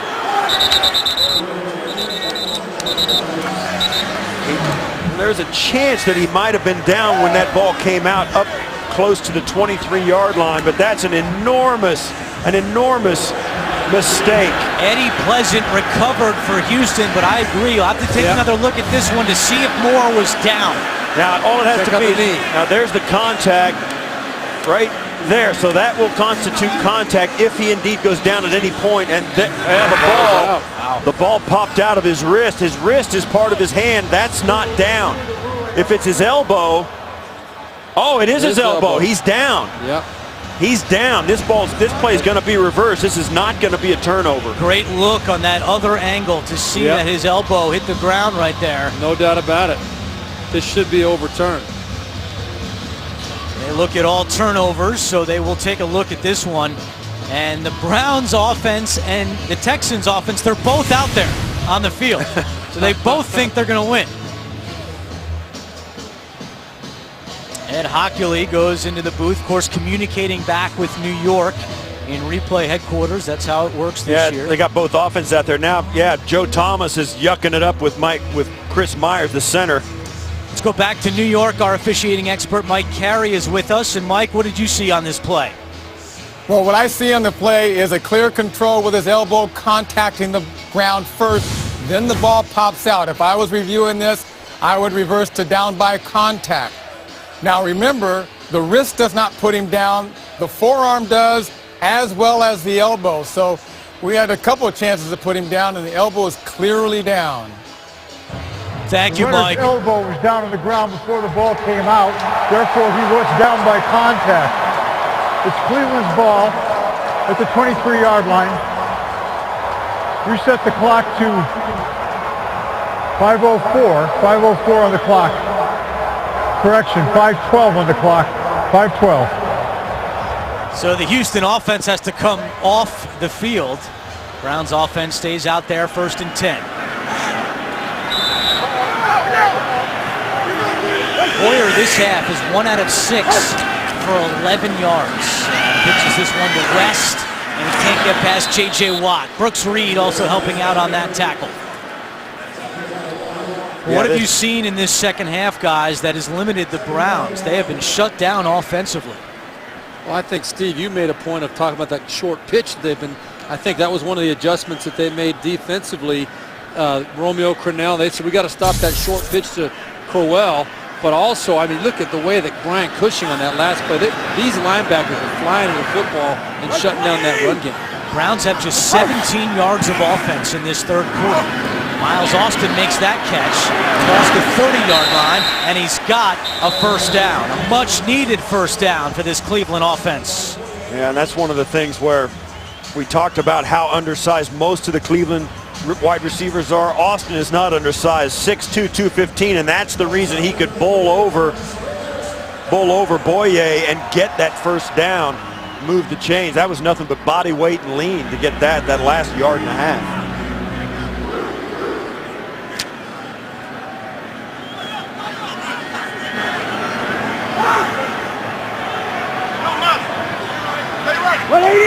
Inside 4 minutes to go, third quarter. It's Ben Tate, just his second carry, and again he is tripped up for a loss by J.J. Watt. Well, tomorrow on CBS, a secret agent will be exposed, and I can't miss new NCIS Los Angeles. That's tomorrow at 10/9 Central, only CBS. Ben Tate has 2 carries for -9 yards. Not exactly a big day against his former team. That was a big-time play by J.J. Watt. I mean, he fought off the block. They were trying to get Ben Tate to the edge, but J.J. Watt would have nothing, no doing of that. So the 6-yard loss makes it 2nd and 16. Quiet again here in Cleveland. Hoyer over the middle, incomplete. Trying to connect with his tight end, Gary Barnidge. And it'll be 3rd down and long. Let's go back to that 1st down run by Tate with J.J. Watt crashing the backfield. Well, it's a pitch to get out to the edge as quickly as possible. It happens fast, but Watt gets up the field and outside so fast, Tate can't get to the edge. Watt covers so much ground. He's so tall and so fast. You look there, he's done a lot today, made a lot of big plays. Cleveland has struggled today on 3rd downs, just 2 out of 9. It's 3rd and 16. Hoyer, incomplete, short of the intended target, Gabriel, and the boos rain down here in Cleveland. Hoyer right there, he did not get set strong in the pocket. There was some push up inside, but you can see he's throwing as he's moving backwards. He never got anything on that ball, couldn't get it far enough to get it to his receiver. This half, Hoyer is 2 out of 9 for 23 yards passing. Lanning punts it away to Martin, waiting for it at the 25. Change field, and he's dragged down. Good tackle on special teams by Mingo. Well, you can get the fastest football scores and updates with the CBS Sports app. It's the fastest app for sports fans. Download the CBS Sports app now. 2:50 to go, 3rd quarter. Texans lead by 10. And one thing that we have mentioned in this 2nd half, but we haven't hit on it hard enough, I don't think, the Cleveland Browns have been a 2nd half. Brian Hoyer has shown his teammates and these fans that he can bring his team back. So there's no quitting this Cleveland Browns team.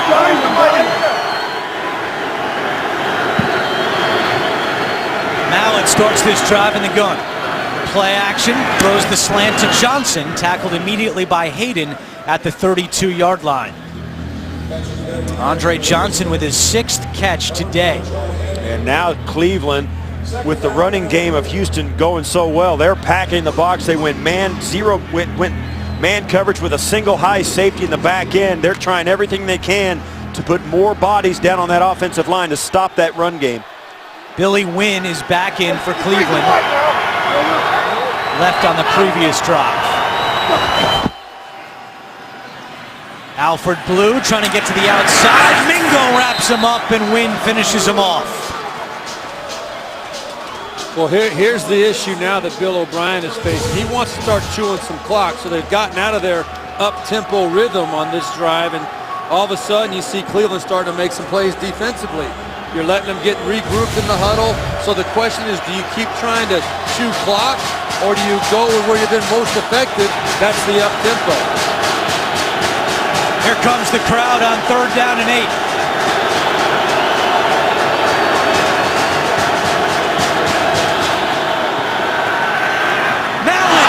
Intercepted, threw it right at Kruger, and Mallett took a shot at the end of that play. Well, this went right to Kruger, and it had enough heat on it that Kruger couldn't pull it in right here. It's a zone blitz. I mean, that was right at his helmet. It was everything he could do to fight that one off. If he got lit up in the pocket as well. K'Wan Williams pushed him to the ground. Leckler boots it away. Benjamin makes a tricky catch on the run. And goes out of bounds at the 43.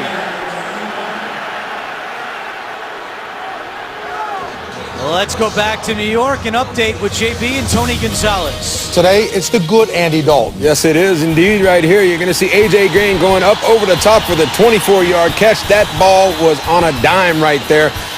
Andy Dalton, 16 of 22, 3 touchdowns, no picks, having himself a great football game. Tony would describe that as in the basket. Back to Andrew Catalan. Well, guys, I tell you, that's one of the things you look at in a quarterback. Andy Dalton, after a miserable game last week, able to step back this week and play at a high level. That's what you look for in your quarterback. Quarterback rating against the Browns was 2. Hoyer trips again to the ground. Second time that's happened. This time he couldn't get back up. That looked... Oh, he got stepped on. Yes, Batonio, the left guard, stepped back to pick up his block, and he tripped Hoyer from behind. And Hoyer almost looked like he went down in disgust. Well, that's the easiest sack Brooks Reed ever had. Right there, all he did was kind of ran up to him and touched him. Meanwhile, Jabal Sheard has an ankle injury. His return is doubtful for the Cleveland defense. It was a loss of 8 on the play. Third sack for Houston. The Browns have run 15 plays this half, and they have 15 yards. Hoyer nowhere to go, and just throws this one away. And a late flag comes in. Yeah, they had all kinds of offensive linemen down the field. This was supposed to be a fake screen one way, a screen the other way. The offensive lineman took off down the field, and the ball was thrown behind them. There's all kinds of stuff going on in this play. I don't think there's any question this is going to go against Cleveland, or at least one of these flags will.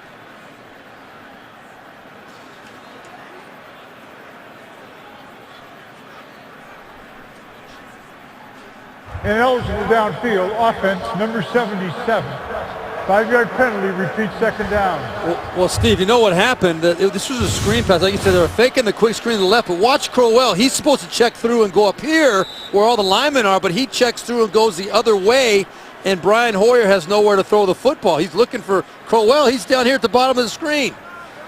Yeah, and you see the offensive linemen all the way up the front, field. but Hoyer had nowhere to throw the football. The back had gone the wrong way. Now Bill O'Brien wants to decline the penalty because it would make it third down. That's right, and it would be 3rd and 15 at least, or 3rd and 17. And I was surprised that Correction, my mistake. Houston intended to decline the penalty. Brings up third down. Yeah, that's the move. Good job by Bill O'Brien to go on the field basically and stop that play, because that was clearly the right move for Houston. Yeah, he was out in front of the officials waving his arms. And you're right. I mean, it was right. I mean, Ed Hockley took it for granted that the penalty was accepted. Really didn't ask the sideline. And Bill O'Brien was making sure that he got heard. He did, and now it's 3rd and 17. And once again, eerily quiet here in Cleveland. And this is a situation where your quarterback, Brian Hoyer, I think you need to step up and try and take a shot here to try and make a play. Watt coming off the edge. Hoyer in trouble. Gets away from Watt. Hoyer keeps the play alive. Throws on the run. Deflected in the air and incomplete. Benjamin had a chance off the deflection for the Browns, but instead it falls to the ground, and once again the Browns will have to punt. Well, I think Hoyer obviously does a great job. Watt's going to come off the edge and get into his feet. He escapes the pressure and comes out, and I think the receivers, particularly I think that's a bad throw. I think Barnage to the inside was going to be open, and that's just a busted play. Well defended by Houston. Very well defended. Ooh. Ball is out. Lanning has to pick it up. Now tries to kick it away, and he does. That's a heck of a play by Spencer Lanning to get that punt off. Wow. That was a fantastic job by that punter, Lanning. You'll watch as he comes out. There's a high snap. He tips it to himself, which saves the safety, really. Watch him kick it with his right foot going to his left. Amazing. Amazing. Excellent play by the second-year punter out of South Carolina. That's fantastic. I mean, he really saved that play for Houston. For Cleveland. I'm amazed that Cleveland did not have guys running down the field before the kick. Shouldn't that normally be a penalty if the player takes that? Well, when the punter loses his form and the play breaks down, then that's off. They won't call a penalty on that when the ball's out of the pocket. Could be the final play here of the third quarter. Alfred Blue is stacked up. Craig Robertson leading the charge for the Browns. That's also why there was no roughing the kicker when he went down, when the guy swept his kicking leg out outside because he was off the form of the punt. That's the end of the third quarter. Houston leads 17-7. We'll return to Cleveland after this message and a word from your local station. You're watching the NFL on CBS. In the third quarter, the Browns had more punts than first downs. Start of the fourth, Texans lead it by 10. Mallett to the right side, complete to Johnson at the 45, spins away from one and crosses into Cleveland territory. Good second effort there by Demarcus Johnson. He's the guy that you can tell when we talked with Ryan Mallett yesterday, and they're going back to up-tempo now to try and get some rhythm going. But Ryan Mallett really enjoys having this guy's option to go to. Third down and 1. Blue has the first. Man, I think that's good football, good offensive football. You get that third and short, run to the line, snap it, have a play in hand, and get that first down. And now they do it again, and the defense is still on its heels. Texans have 179 yards rushing today, and they keep it on the ground with Blue. You got the news yesterday that Arian Foster was not going to play. You looked at the Texans' options. Alfred Blue and Jonathan Grimes, the only two running backs on the roster other than Foster, and they have given Bill O'Brien's offense everything and more today. Blue again, and it will be third and short.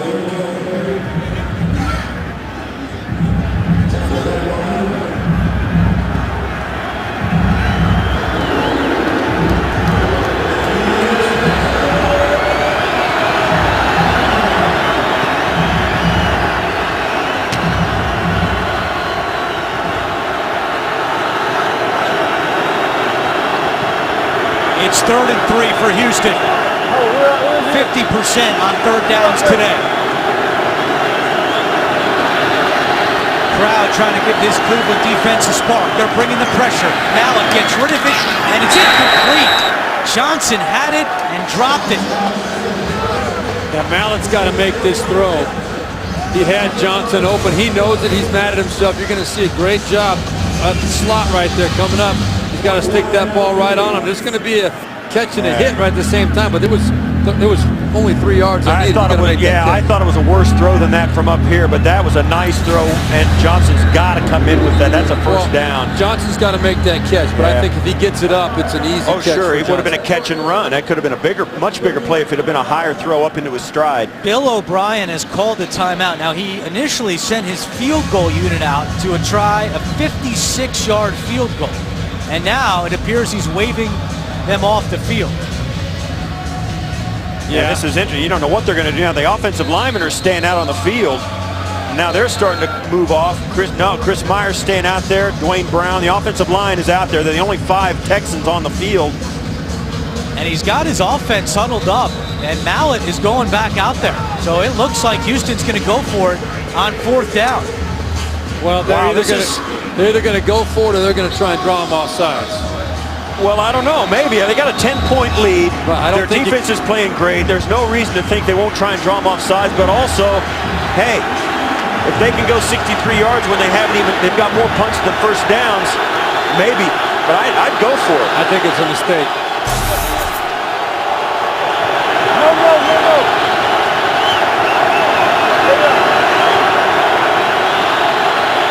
4th down and 3. They're going. Mallett fires right. And it's caught!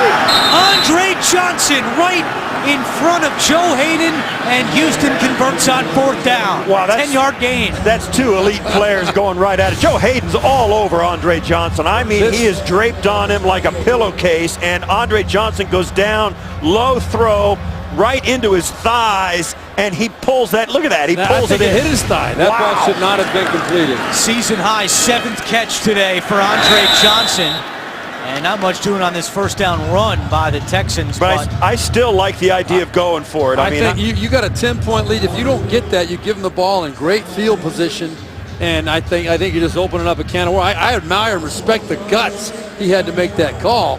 But I think with a 10-point lead, I think percentage-wise, that's not the right call. It worked out for him. I don't know. I liked it. I thought it was courageous, and I thought that the momentum they had in the second half, that is how it's turned out so far. I love that call. Mallett to the air on 2nd and 12. Caught by Hopkins. Slips 2 tackles. Hopkins with a first down inside the 15-yard line. A gain of 17. Well, you and Bill O'Brien are right. I mean, it's working out pretty well for you right here. Nice play call here. Good design. Hopkins really becoming a phenomenal football player coming into this game. The last 3 weeks he had 17 catches. You add on it today another 4. He has really been producing for this team over the last month, and I think Bill O'Brien is very excited about the development of this young player. Yeah. 1st and 10 from the 13-yard line. Alfred Blue. Kruger was the first man to meet him, did just enough to slow down Blue. Yeah, and it's interesting. We talk about that 4th down and going for it on 4th and 3. They get it, and all of a sudden they get a little boost of adrenaline because their coach shows faith in their offense. They pick it up. They get a great play from one of their leading veterans in Andre Johnson, and then all of a sudden DeAndre Hopkins makes a catch. Now they're inside the 15, and it starts to steamroll once again like it has like it did in the first half. Well, the players love it, but if it wasn't a great catch and throw, and that play, that ball never should have been complete. 30 carries for Blue, a franchise rookie record, make it 31, but this one he's going backwards. Bingo snuffs that one out, and that is a big play because if you're the Cleveland defense, you've got to force Houston to take a field goal right here. Yeah, you want to keep it a 2-score game for sure, and right here, good penetration. You see Barkevious Mingo coming through there, shot the gap. He's the one that made that play. That was a big time for a big play. They have to get to the 3-yard line for a first down. It's 3rd and 20.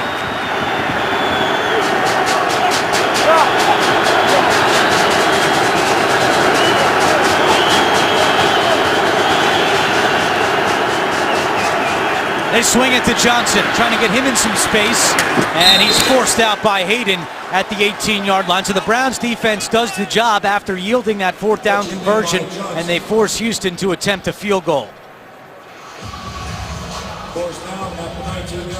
Of course, a lot shorter now than O'Brien initially thought of with Bullock. Previously a 56-yard try before he called timeout. And this one will be from 36. Officially 37 for Bullock. And this one is good. So it's still a 2-touchdown game. 13 is the lead for Houston. It's 20. Football now lives on NFL Network. Jamal Charles has the Red Hot Chiefs on a roll as they face rookie Derek Carr and the Raiders. Thursday Night Football at 8 p.m. Eastern, live on NFL Network. Ryan Mallett, 20 of 30 for 211 yards, 2 touchdowns, and 1 interception, and this is first NFL start. Marlon Moore will run this one out for the Browns. Moore, the head of steam at the 20. Moore still going. Flags are down. Moore down the sideline. Marlon Moore is going to take this one the distance, but will it stand? 2 flags all the way back at the 25-yard line and the 17-yard line. It would be a 104-yard return. During the return, holding by the receiving team, number 87. 10-yard penalty from the spot of the foul. Cleveland's ball, first down. That's on the seldom used tight end Ryan Taylor, and Moore can't believe it. They take away the touchdown. Taylor in the middle of your screen, locked up with Muhammad, and they take the points off the board. Sponsored by DirecTV. If you call yourself a sports fan, you gotta get DirecTV. The all-new LG G3, the world's first smartphone with laser autofocus. And by Bud Light, who reminds fans to stay in the game and drink responsibly.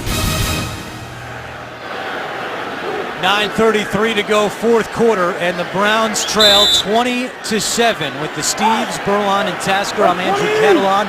We thank you for joining us for Week 11 of the NFL on CBS. Crowell with his 13th carry today, and he gets a couple before he's tackled by Jeffrey Pagan. Yeah, and that's that. Crowell runs this so well. The tight pitch where they, most pitches that you see around, you pitch him, the guy goes wide. The Browns run that pitch to Crowell. As soon as he catches it, puts his foot in, and there's the play count you saw. I mean, it's just out of control here in the second half, how in control the Texans are. 18 plays, 18 yards in the second half for the Cleveland Browns. Play action, Hoyer hit as he throws, took a big shot, incomplete. And once again, it was Brian Cushing, and Hoyer is still down on the ground. That is 2 huge shots from Brian Cushing coming on a delayed blitz, and I'm amazed Hoyer can get up after this one. He got up. Let's check this out.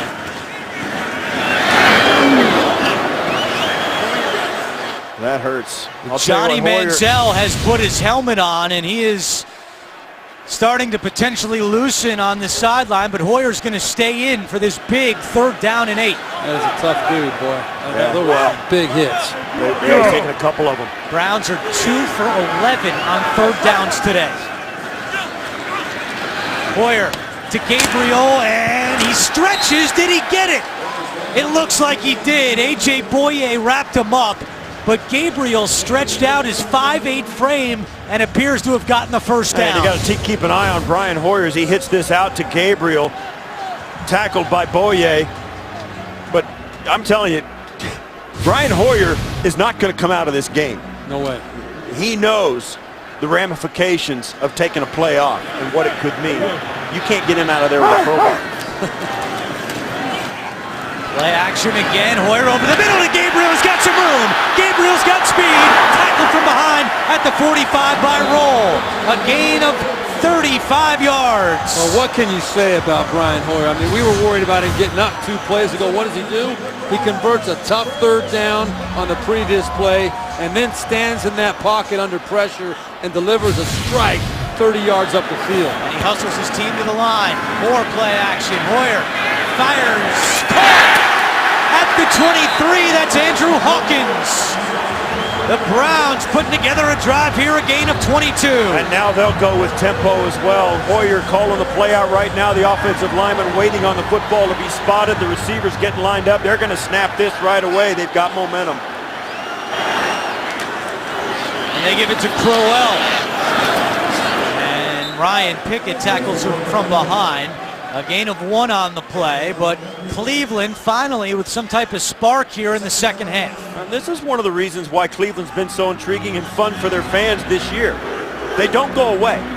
Week 1, they were down 24 to Pittsburgh, came back, got in that game, tied it up. They did it a couple of times. They're doing it again here today. 7th play of the drive. Quick pass, and fullback Agnew drops it right through his hands. Re-signed with the team on Tuesday after Kiro Small was cut. Yeah, this is a play that Agnew's got to make. Back, excited to be with the team again. Was it a great throw? No, it wasn't a perfect throw, but this is the NFL. You got to make that catch and pick up a few yards. 3rd and 5 or 6 is a lot different than 3rd and 9. Guys, is this 4-down territory inside 7 minutes? It is, definitely 4-down Yeah, you're still, even if you kick the field goal, you're down 2 scores. Yep. Yeah. Field goal doesn't help. 3rd down and 9. Hoyer fires left, incomplete. Gabriel had a step, but Hoyer couldn't connect, and now decision time for Mike Pettin. And he's going to keep the offense on the field. Yeah, that's the right call. And this is a throw that I think Brian Hoyer would like that. But you see right there, Gabriel is open. He had his man beat. Brian Hoyer a little bit rushed on that throw. He had time to wait that extra second to get that ball delivered on time. That was a very, very big play for the Cleveland Browns. So you guys said it, you like it. 4-down territory. It's 4th and 9. Cleveland 3 for 9 on 4th downs this year. Hoyer fires over the middle, and it's dropped. There's a flag back at the line of scrimmage, but the pass was dropped by Miles Austin. Well, Hoyer had his pick of 2 receivers on that play. The usually reliable Miles Austin dropped that one. He's got to make that play at a big point in the ball game. Cleveland Browns only 6 drop passes all year. That's the least in the NFL coming into this game. Mike Pettin obviously very concerned. Personal foul, chop block, offense, number 44 and 77. The penalty is declined. Houston's ball, 1st down. So a big hold by the Houston defense. Greco and Tate called for the penalties. And Houston is able to get off the field, and they still lead 20-7. Tonight on 60 Minutes, you will meet the Pope's closest American advisor. Plus, why are we drilling for water as if it's oil? The answer might surprise you. 60 Minutes tonight, only CBS. Brian Hoyer looking over that last set with his offensive coordinator Kyle Shanahan. Browns not able to convert on 4th down, so Texans get the ball back 1st and 10 from their own 36-yard line. 6:45 to go, 4th quarter. Alfred Blue on the carry. Let's go back to that last 4th down. Miles Austin coming around the bottom of your screen right here. He's going to throw this. He'll feel. You can see that the Hawkins on the outside also open. And that's the drop. That ball should have been caught. Austin trying to cut back. Here's Tate on the chop blocks. He comes in and cut blocks Muhammad as he just as he got started getting picked up by Greco, and that's the penalty there. Rough day for Tate. 2 carries, -9 yards, and then the chop block there as Blue keeps the clock moving for the Texans. Now, if you're Houston, you've used that tempo to your advantage, but now it looks like they might, well, no, they're going to keep running tempo. I'm surprised. On 3rd and 1. Blue. He's hit hard. He did not get it. So that's a big stop by the Browns on 3rd down. Yes, it is, Andrew. You're right. I mean, the tempo has been working for them. They've used it consistently tonight or today on 3rd down and these 3rd and short. I understand the thinking, but you got to evaluate the situation. You're now in the last part of the ball game, last 6 minutes of the game. That 40 seconds you can burn on the clock. Still get a good play call. Gives you just as much of a chance to make that conversion. So a rough 3 and out there for the Texans. They barely take up any of the clock. There are 2 men back deep for the Browns, Benjamin and Leonard. Leckler to punt it away. High spiraling kick. It's Leonard for a fair catch at the 26-yard line. So the Browns get the ball back. 5:04 on the clock, and they have 3 timeouts remaining. Bill O'Brien not too happy about that last offensive set. The NFL on CBS is sponsored by Kelley Blue Book. Find out what you should pay for your next new car at KBB.com. And by Jared, the Galleria of Jewelry.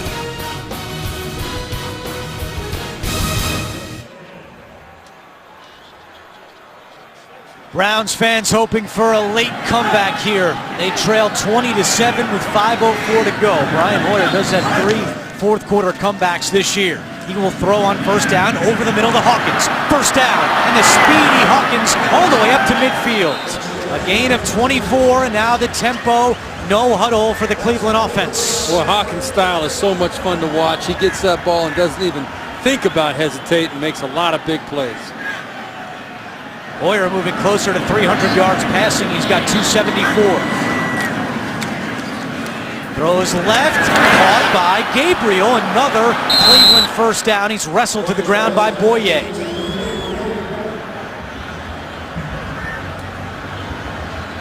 This Cleveland Brown offense under Hoyer still being steady, but now the screws are really put to them. They've got to come up with some plays. They cannot come off the field again. Hoyer with time over the middle, and he misfires. Gabriel was open, and Hoyer missed him. He had Dre on the far side as well, who was uncovered. Unbelievable. You're right. The coverage. Watch Dre right here. He's going to come across the field. There's nobody on that side of the field. I mean, there's nobody there. Look at all this space out here. If Brian Hoyer just gets through his progression, I mean, that's when you look at tomorrow and you say, oh my gosh, that could have been a touchdown down the left sideline. Instead, it's 2nd down and 10 with 4:12 to go. Hoyer in trouble, throws it away. It was Watt bearing down on the Browns quarterback. And now 3rd down and 10. They already went for it on 4th down on the previous drive, so you'd expect this is 4-down territory once again for Mike Pettin and the Browns. And also for Hoyer, he doesn't have to get it on 3rd down. He can get half of it or 3/4 of it or get down to 4th and 1. They're going to go for it anyway. Just make the completion and get positive yards. And that's such a key point, Steve, for the quarterback to understand that part of it. Browns just 3 for 13 on 3rd down. 3rd and 10. Intercepted! Picked off by the Texans. Somehow it ended up in Muhammad's hands. Miles Austin again couldn't catch it cleanly. It popped right up in the air and right into Muhammad's lap. 2 big plays that Miles Austin had a chance to make a difference. and they both go incredibly south. He drops the 4th down pass, and then right here, a well-thrown ball by Hoyer. He's got to bring that in, and it ends up becoming an interception because he bobbles it. First interception of Mike Muhammad's career, and you're absolutely right. Austin dropped the 4th down pass, and he just dropped that one, which led to the second Cleveland turnover of the day.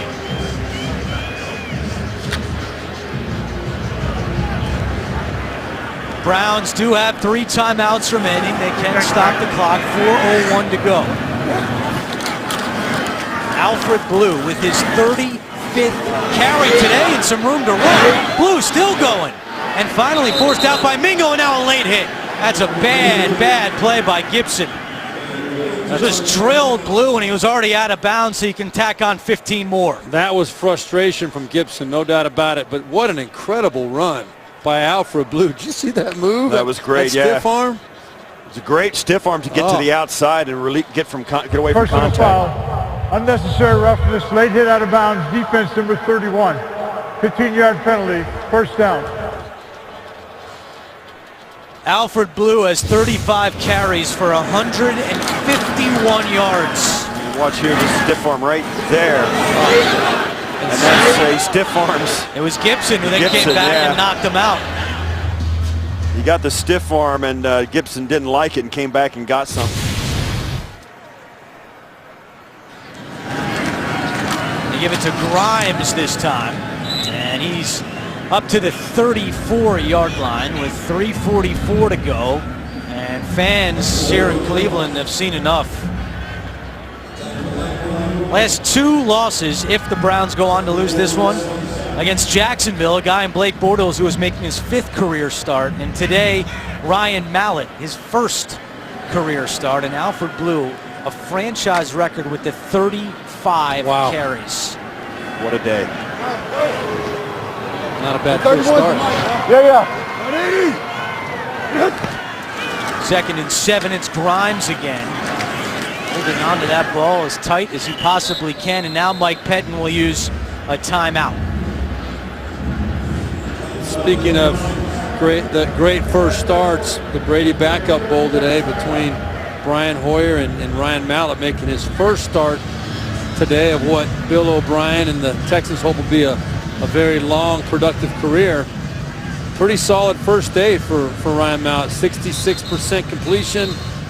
The 1 interception was on a play down the field, taking a shot. It was a great play by Joe Hayden. For Brian Hoyer, not so good a day right there, well under 50%. It's been a struggle for this Cleveland offense all day. I think Ryan Mallett, without a doubt, hands down, wins this battle. A lot of support from his defense and from his running game, though, as well. 2 timeouts left for the Browns. It's 3rd and 3. They pitch it to Blue. Following the block of his fullback Crouch, and he's got a first down. Another flag comes in along the sideline. Alfred Blue's all smiles out there. What a day for the LSU product. It's going to be holding, I think, on Newton, Holding, number 75. Offense, number 75. That's a 10-yard penalty from the spot of the foul. Takes it back beyond the line, behind the line of gain. Therefore, repeat 3rd down. There he is right there. The big man trying to plead in his case, but he doesn't need to grab onto Joe Hayden. He's got him outweighed by at least twice his weight. You see him grab him, spin him, and just throw him down. That's one of those, what are you thinking? You're 10 yards down the field.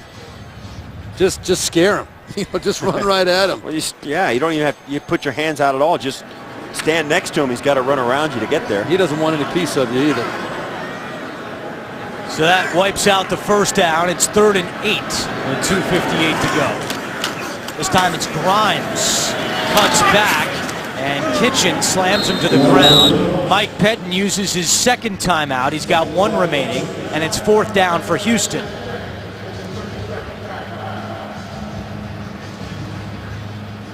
Well, taking a look at the updated AFC North standings, the Bengals beat the Saints 27-10, so Cincinnati now at 6-3-1. And Cleveland in danger of falling back to 6-4. Pittsburgh plays tomorrow night against Tennessee, while the Ravens have a bye this week. Boy, that is going to be a fun division to watch down the stretch. I hang my hat, I think, on Baltimore coming out of that division. That's just my gut feeling. Well, now they're sending Bullock out for a 50-yard field goal. And Bullock, right down the middle, he's got the leg and it's good. So that makes it 23-7 with 2:47 to play. Well, he had just enough on it. It was coming. He hooked it through. Watch as this ball starts out towards his right upright, curves right back in, makes it by about 3 yards. And that's the cherry on the cake of this game. Yeah. Browns down 2 touchdowns and 2 two-point conversions. It's a 16-point game, only 1 timeout and 2:47 to go. And we spoke with Ryan Mallett yesterday, and there appeared to be no nerves. He was very confident and calm. He just felt so good about his knowledge of the offense and finally getting his shot, and he's taking advantage of it today. Well, he had every reason to feel confident. I mean, he had that look on his face, and you said it, you were right. He knew something nobody else knew. And he had supreme confidence in his ability. He knew he could run this offense and did a great job. Has great arm, has faith in that as well. Did some really, really good things for the Houston Texans. And you can tell he's like a kid in a candy store. He's been waiting for a long time to play this game. He had that little smile on his face and felt really good about it coming in. And, well, what a great first start to establishing himself potentially as the answer to the quarterback dilemma that Houston's had for a while. This is Gabriel on the kick return, not Moore. Gabriel is tackled at the 21-yard line with 2:40 to go. Coming up on the Subway postgame show, join JB, Tony, Bart, Boomer, and Coach Cower for all the latest NFL scores and highlights. That's all coming up on the Subway postgame show. So 2:40 to go. Browns with 1 timeout. They need 2 touchdowns and 2 two-point conversions to tie this thing up.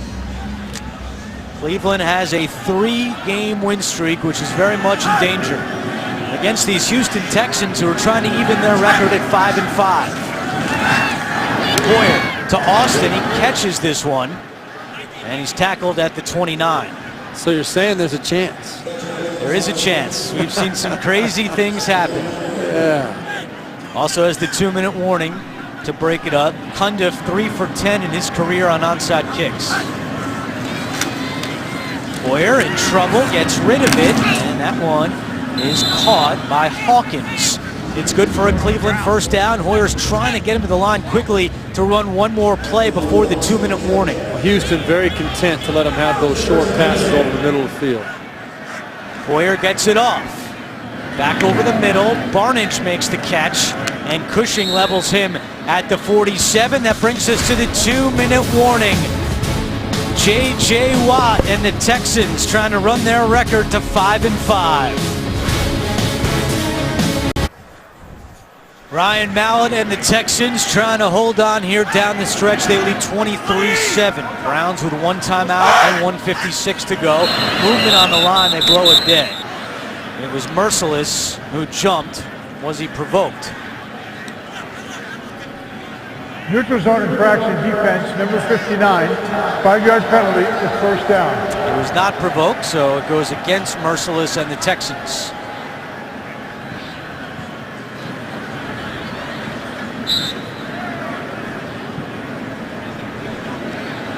Merciless, who grew up here in the Cleveland area, has told us he had to get 14 tickets for this game. Got a whole crew of people up here watching him play. Garfield High School outside of Akron is where Merciless went. Hoyer misses Hawkins on that one. And Merciless did not want to be recognized for that particular play. He's made a lot of other good plays today. But a good chance to give him a shout out to his family members here and back at home watching right down the road in Akron, correct? Yep, his dad was a big Browns fan, so he was a Browns fan growing up, now playing against his hometown team. 1:52 to go, 2nd down and 5. Hoyer to Crowell out of the backfield, has a little bit of room, a first down, all the way up to the 29-yard line. Cleveland will hold on to that timeout. Hoyer tries to get him to the line quickly.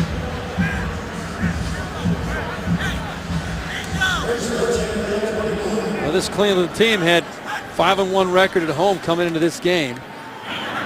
Hoyer, and it's incomplete. Joseph got a hand on that one for the Texans. Brian Hoyer will go to 9-4 as a starter, and 5-2 as a starter at home. Coming into this game, he compared very favorably to his mentor and Ryan Mallett's mentor, Tom Brady. They had almost the same numbers in their first, well, they did have almost identical numbers in their first 12 starts, did Hoyer and Tom Brady. And it's always fun to compare those guys with that future Hall of Famer up in New England who they worked under. Hoyer flushed out, throws on the run, incomplete. He was trying to squeeze it into a tight window to Isaiah Crowell.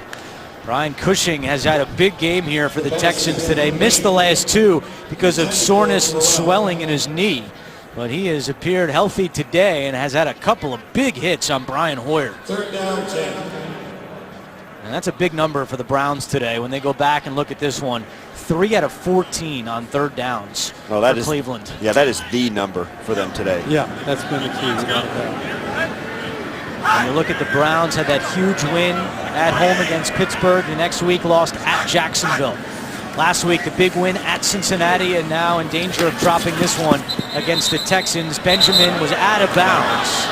So that catch does not stand, and it's 4th down for Cleveland. Yeah, he comes down with 1 foot, and it doesn't matter that he got pushed out. That's totally, it used to be that did matter. Now, I mean, a defender could catch the guy in the air, carry him to the sidelines, and throw him off the field, and it's not a catch until he comes down.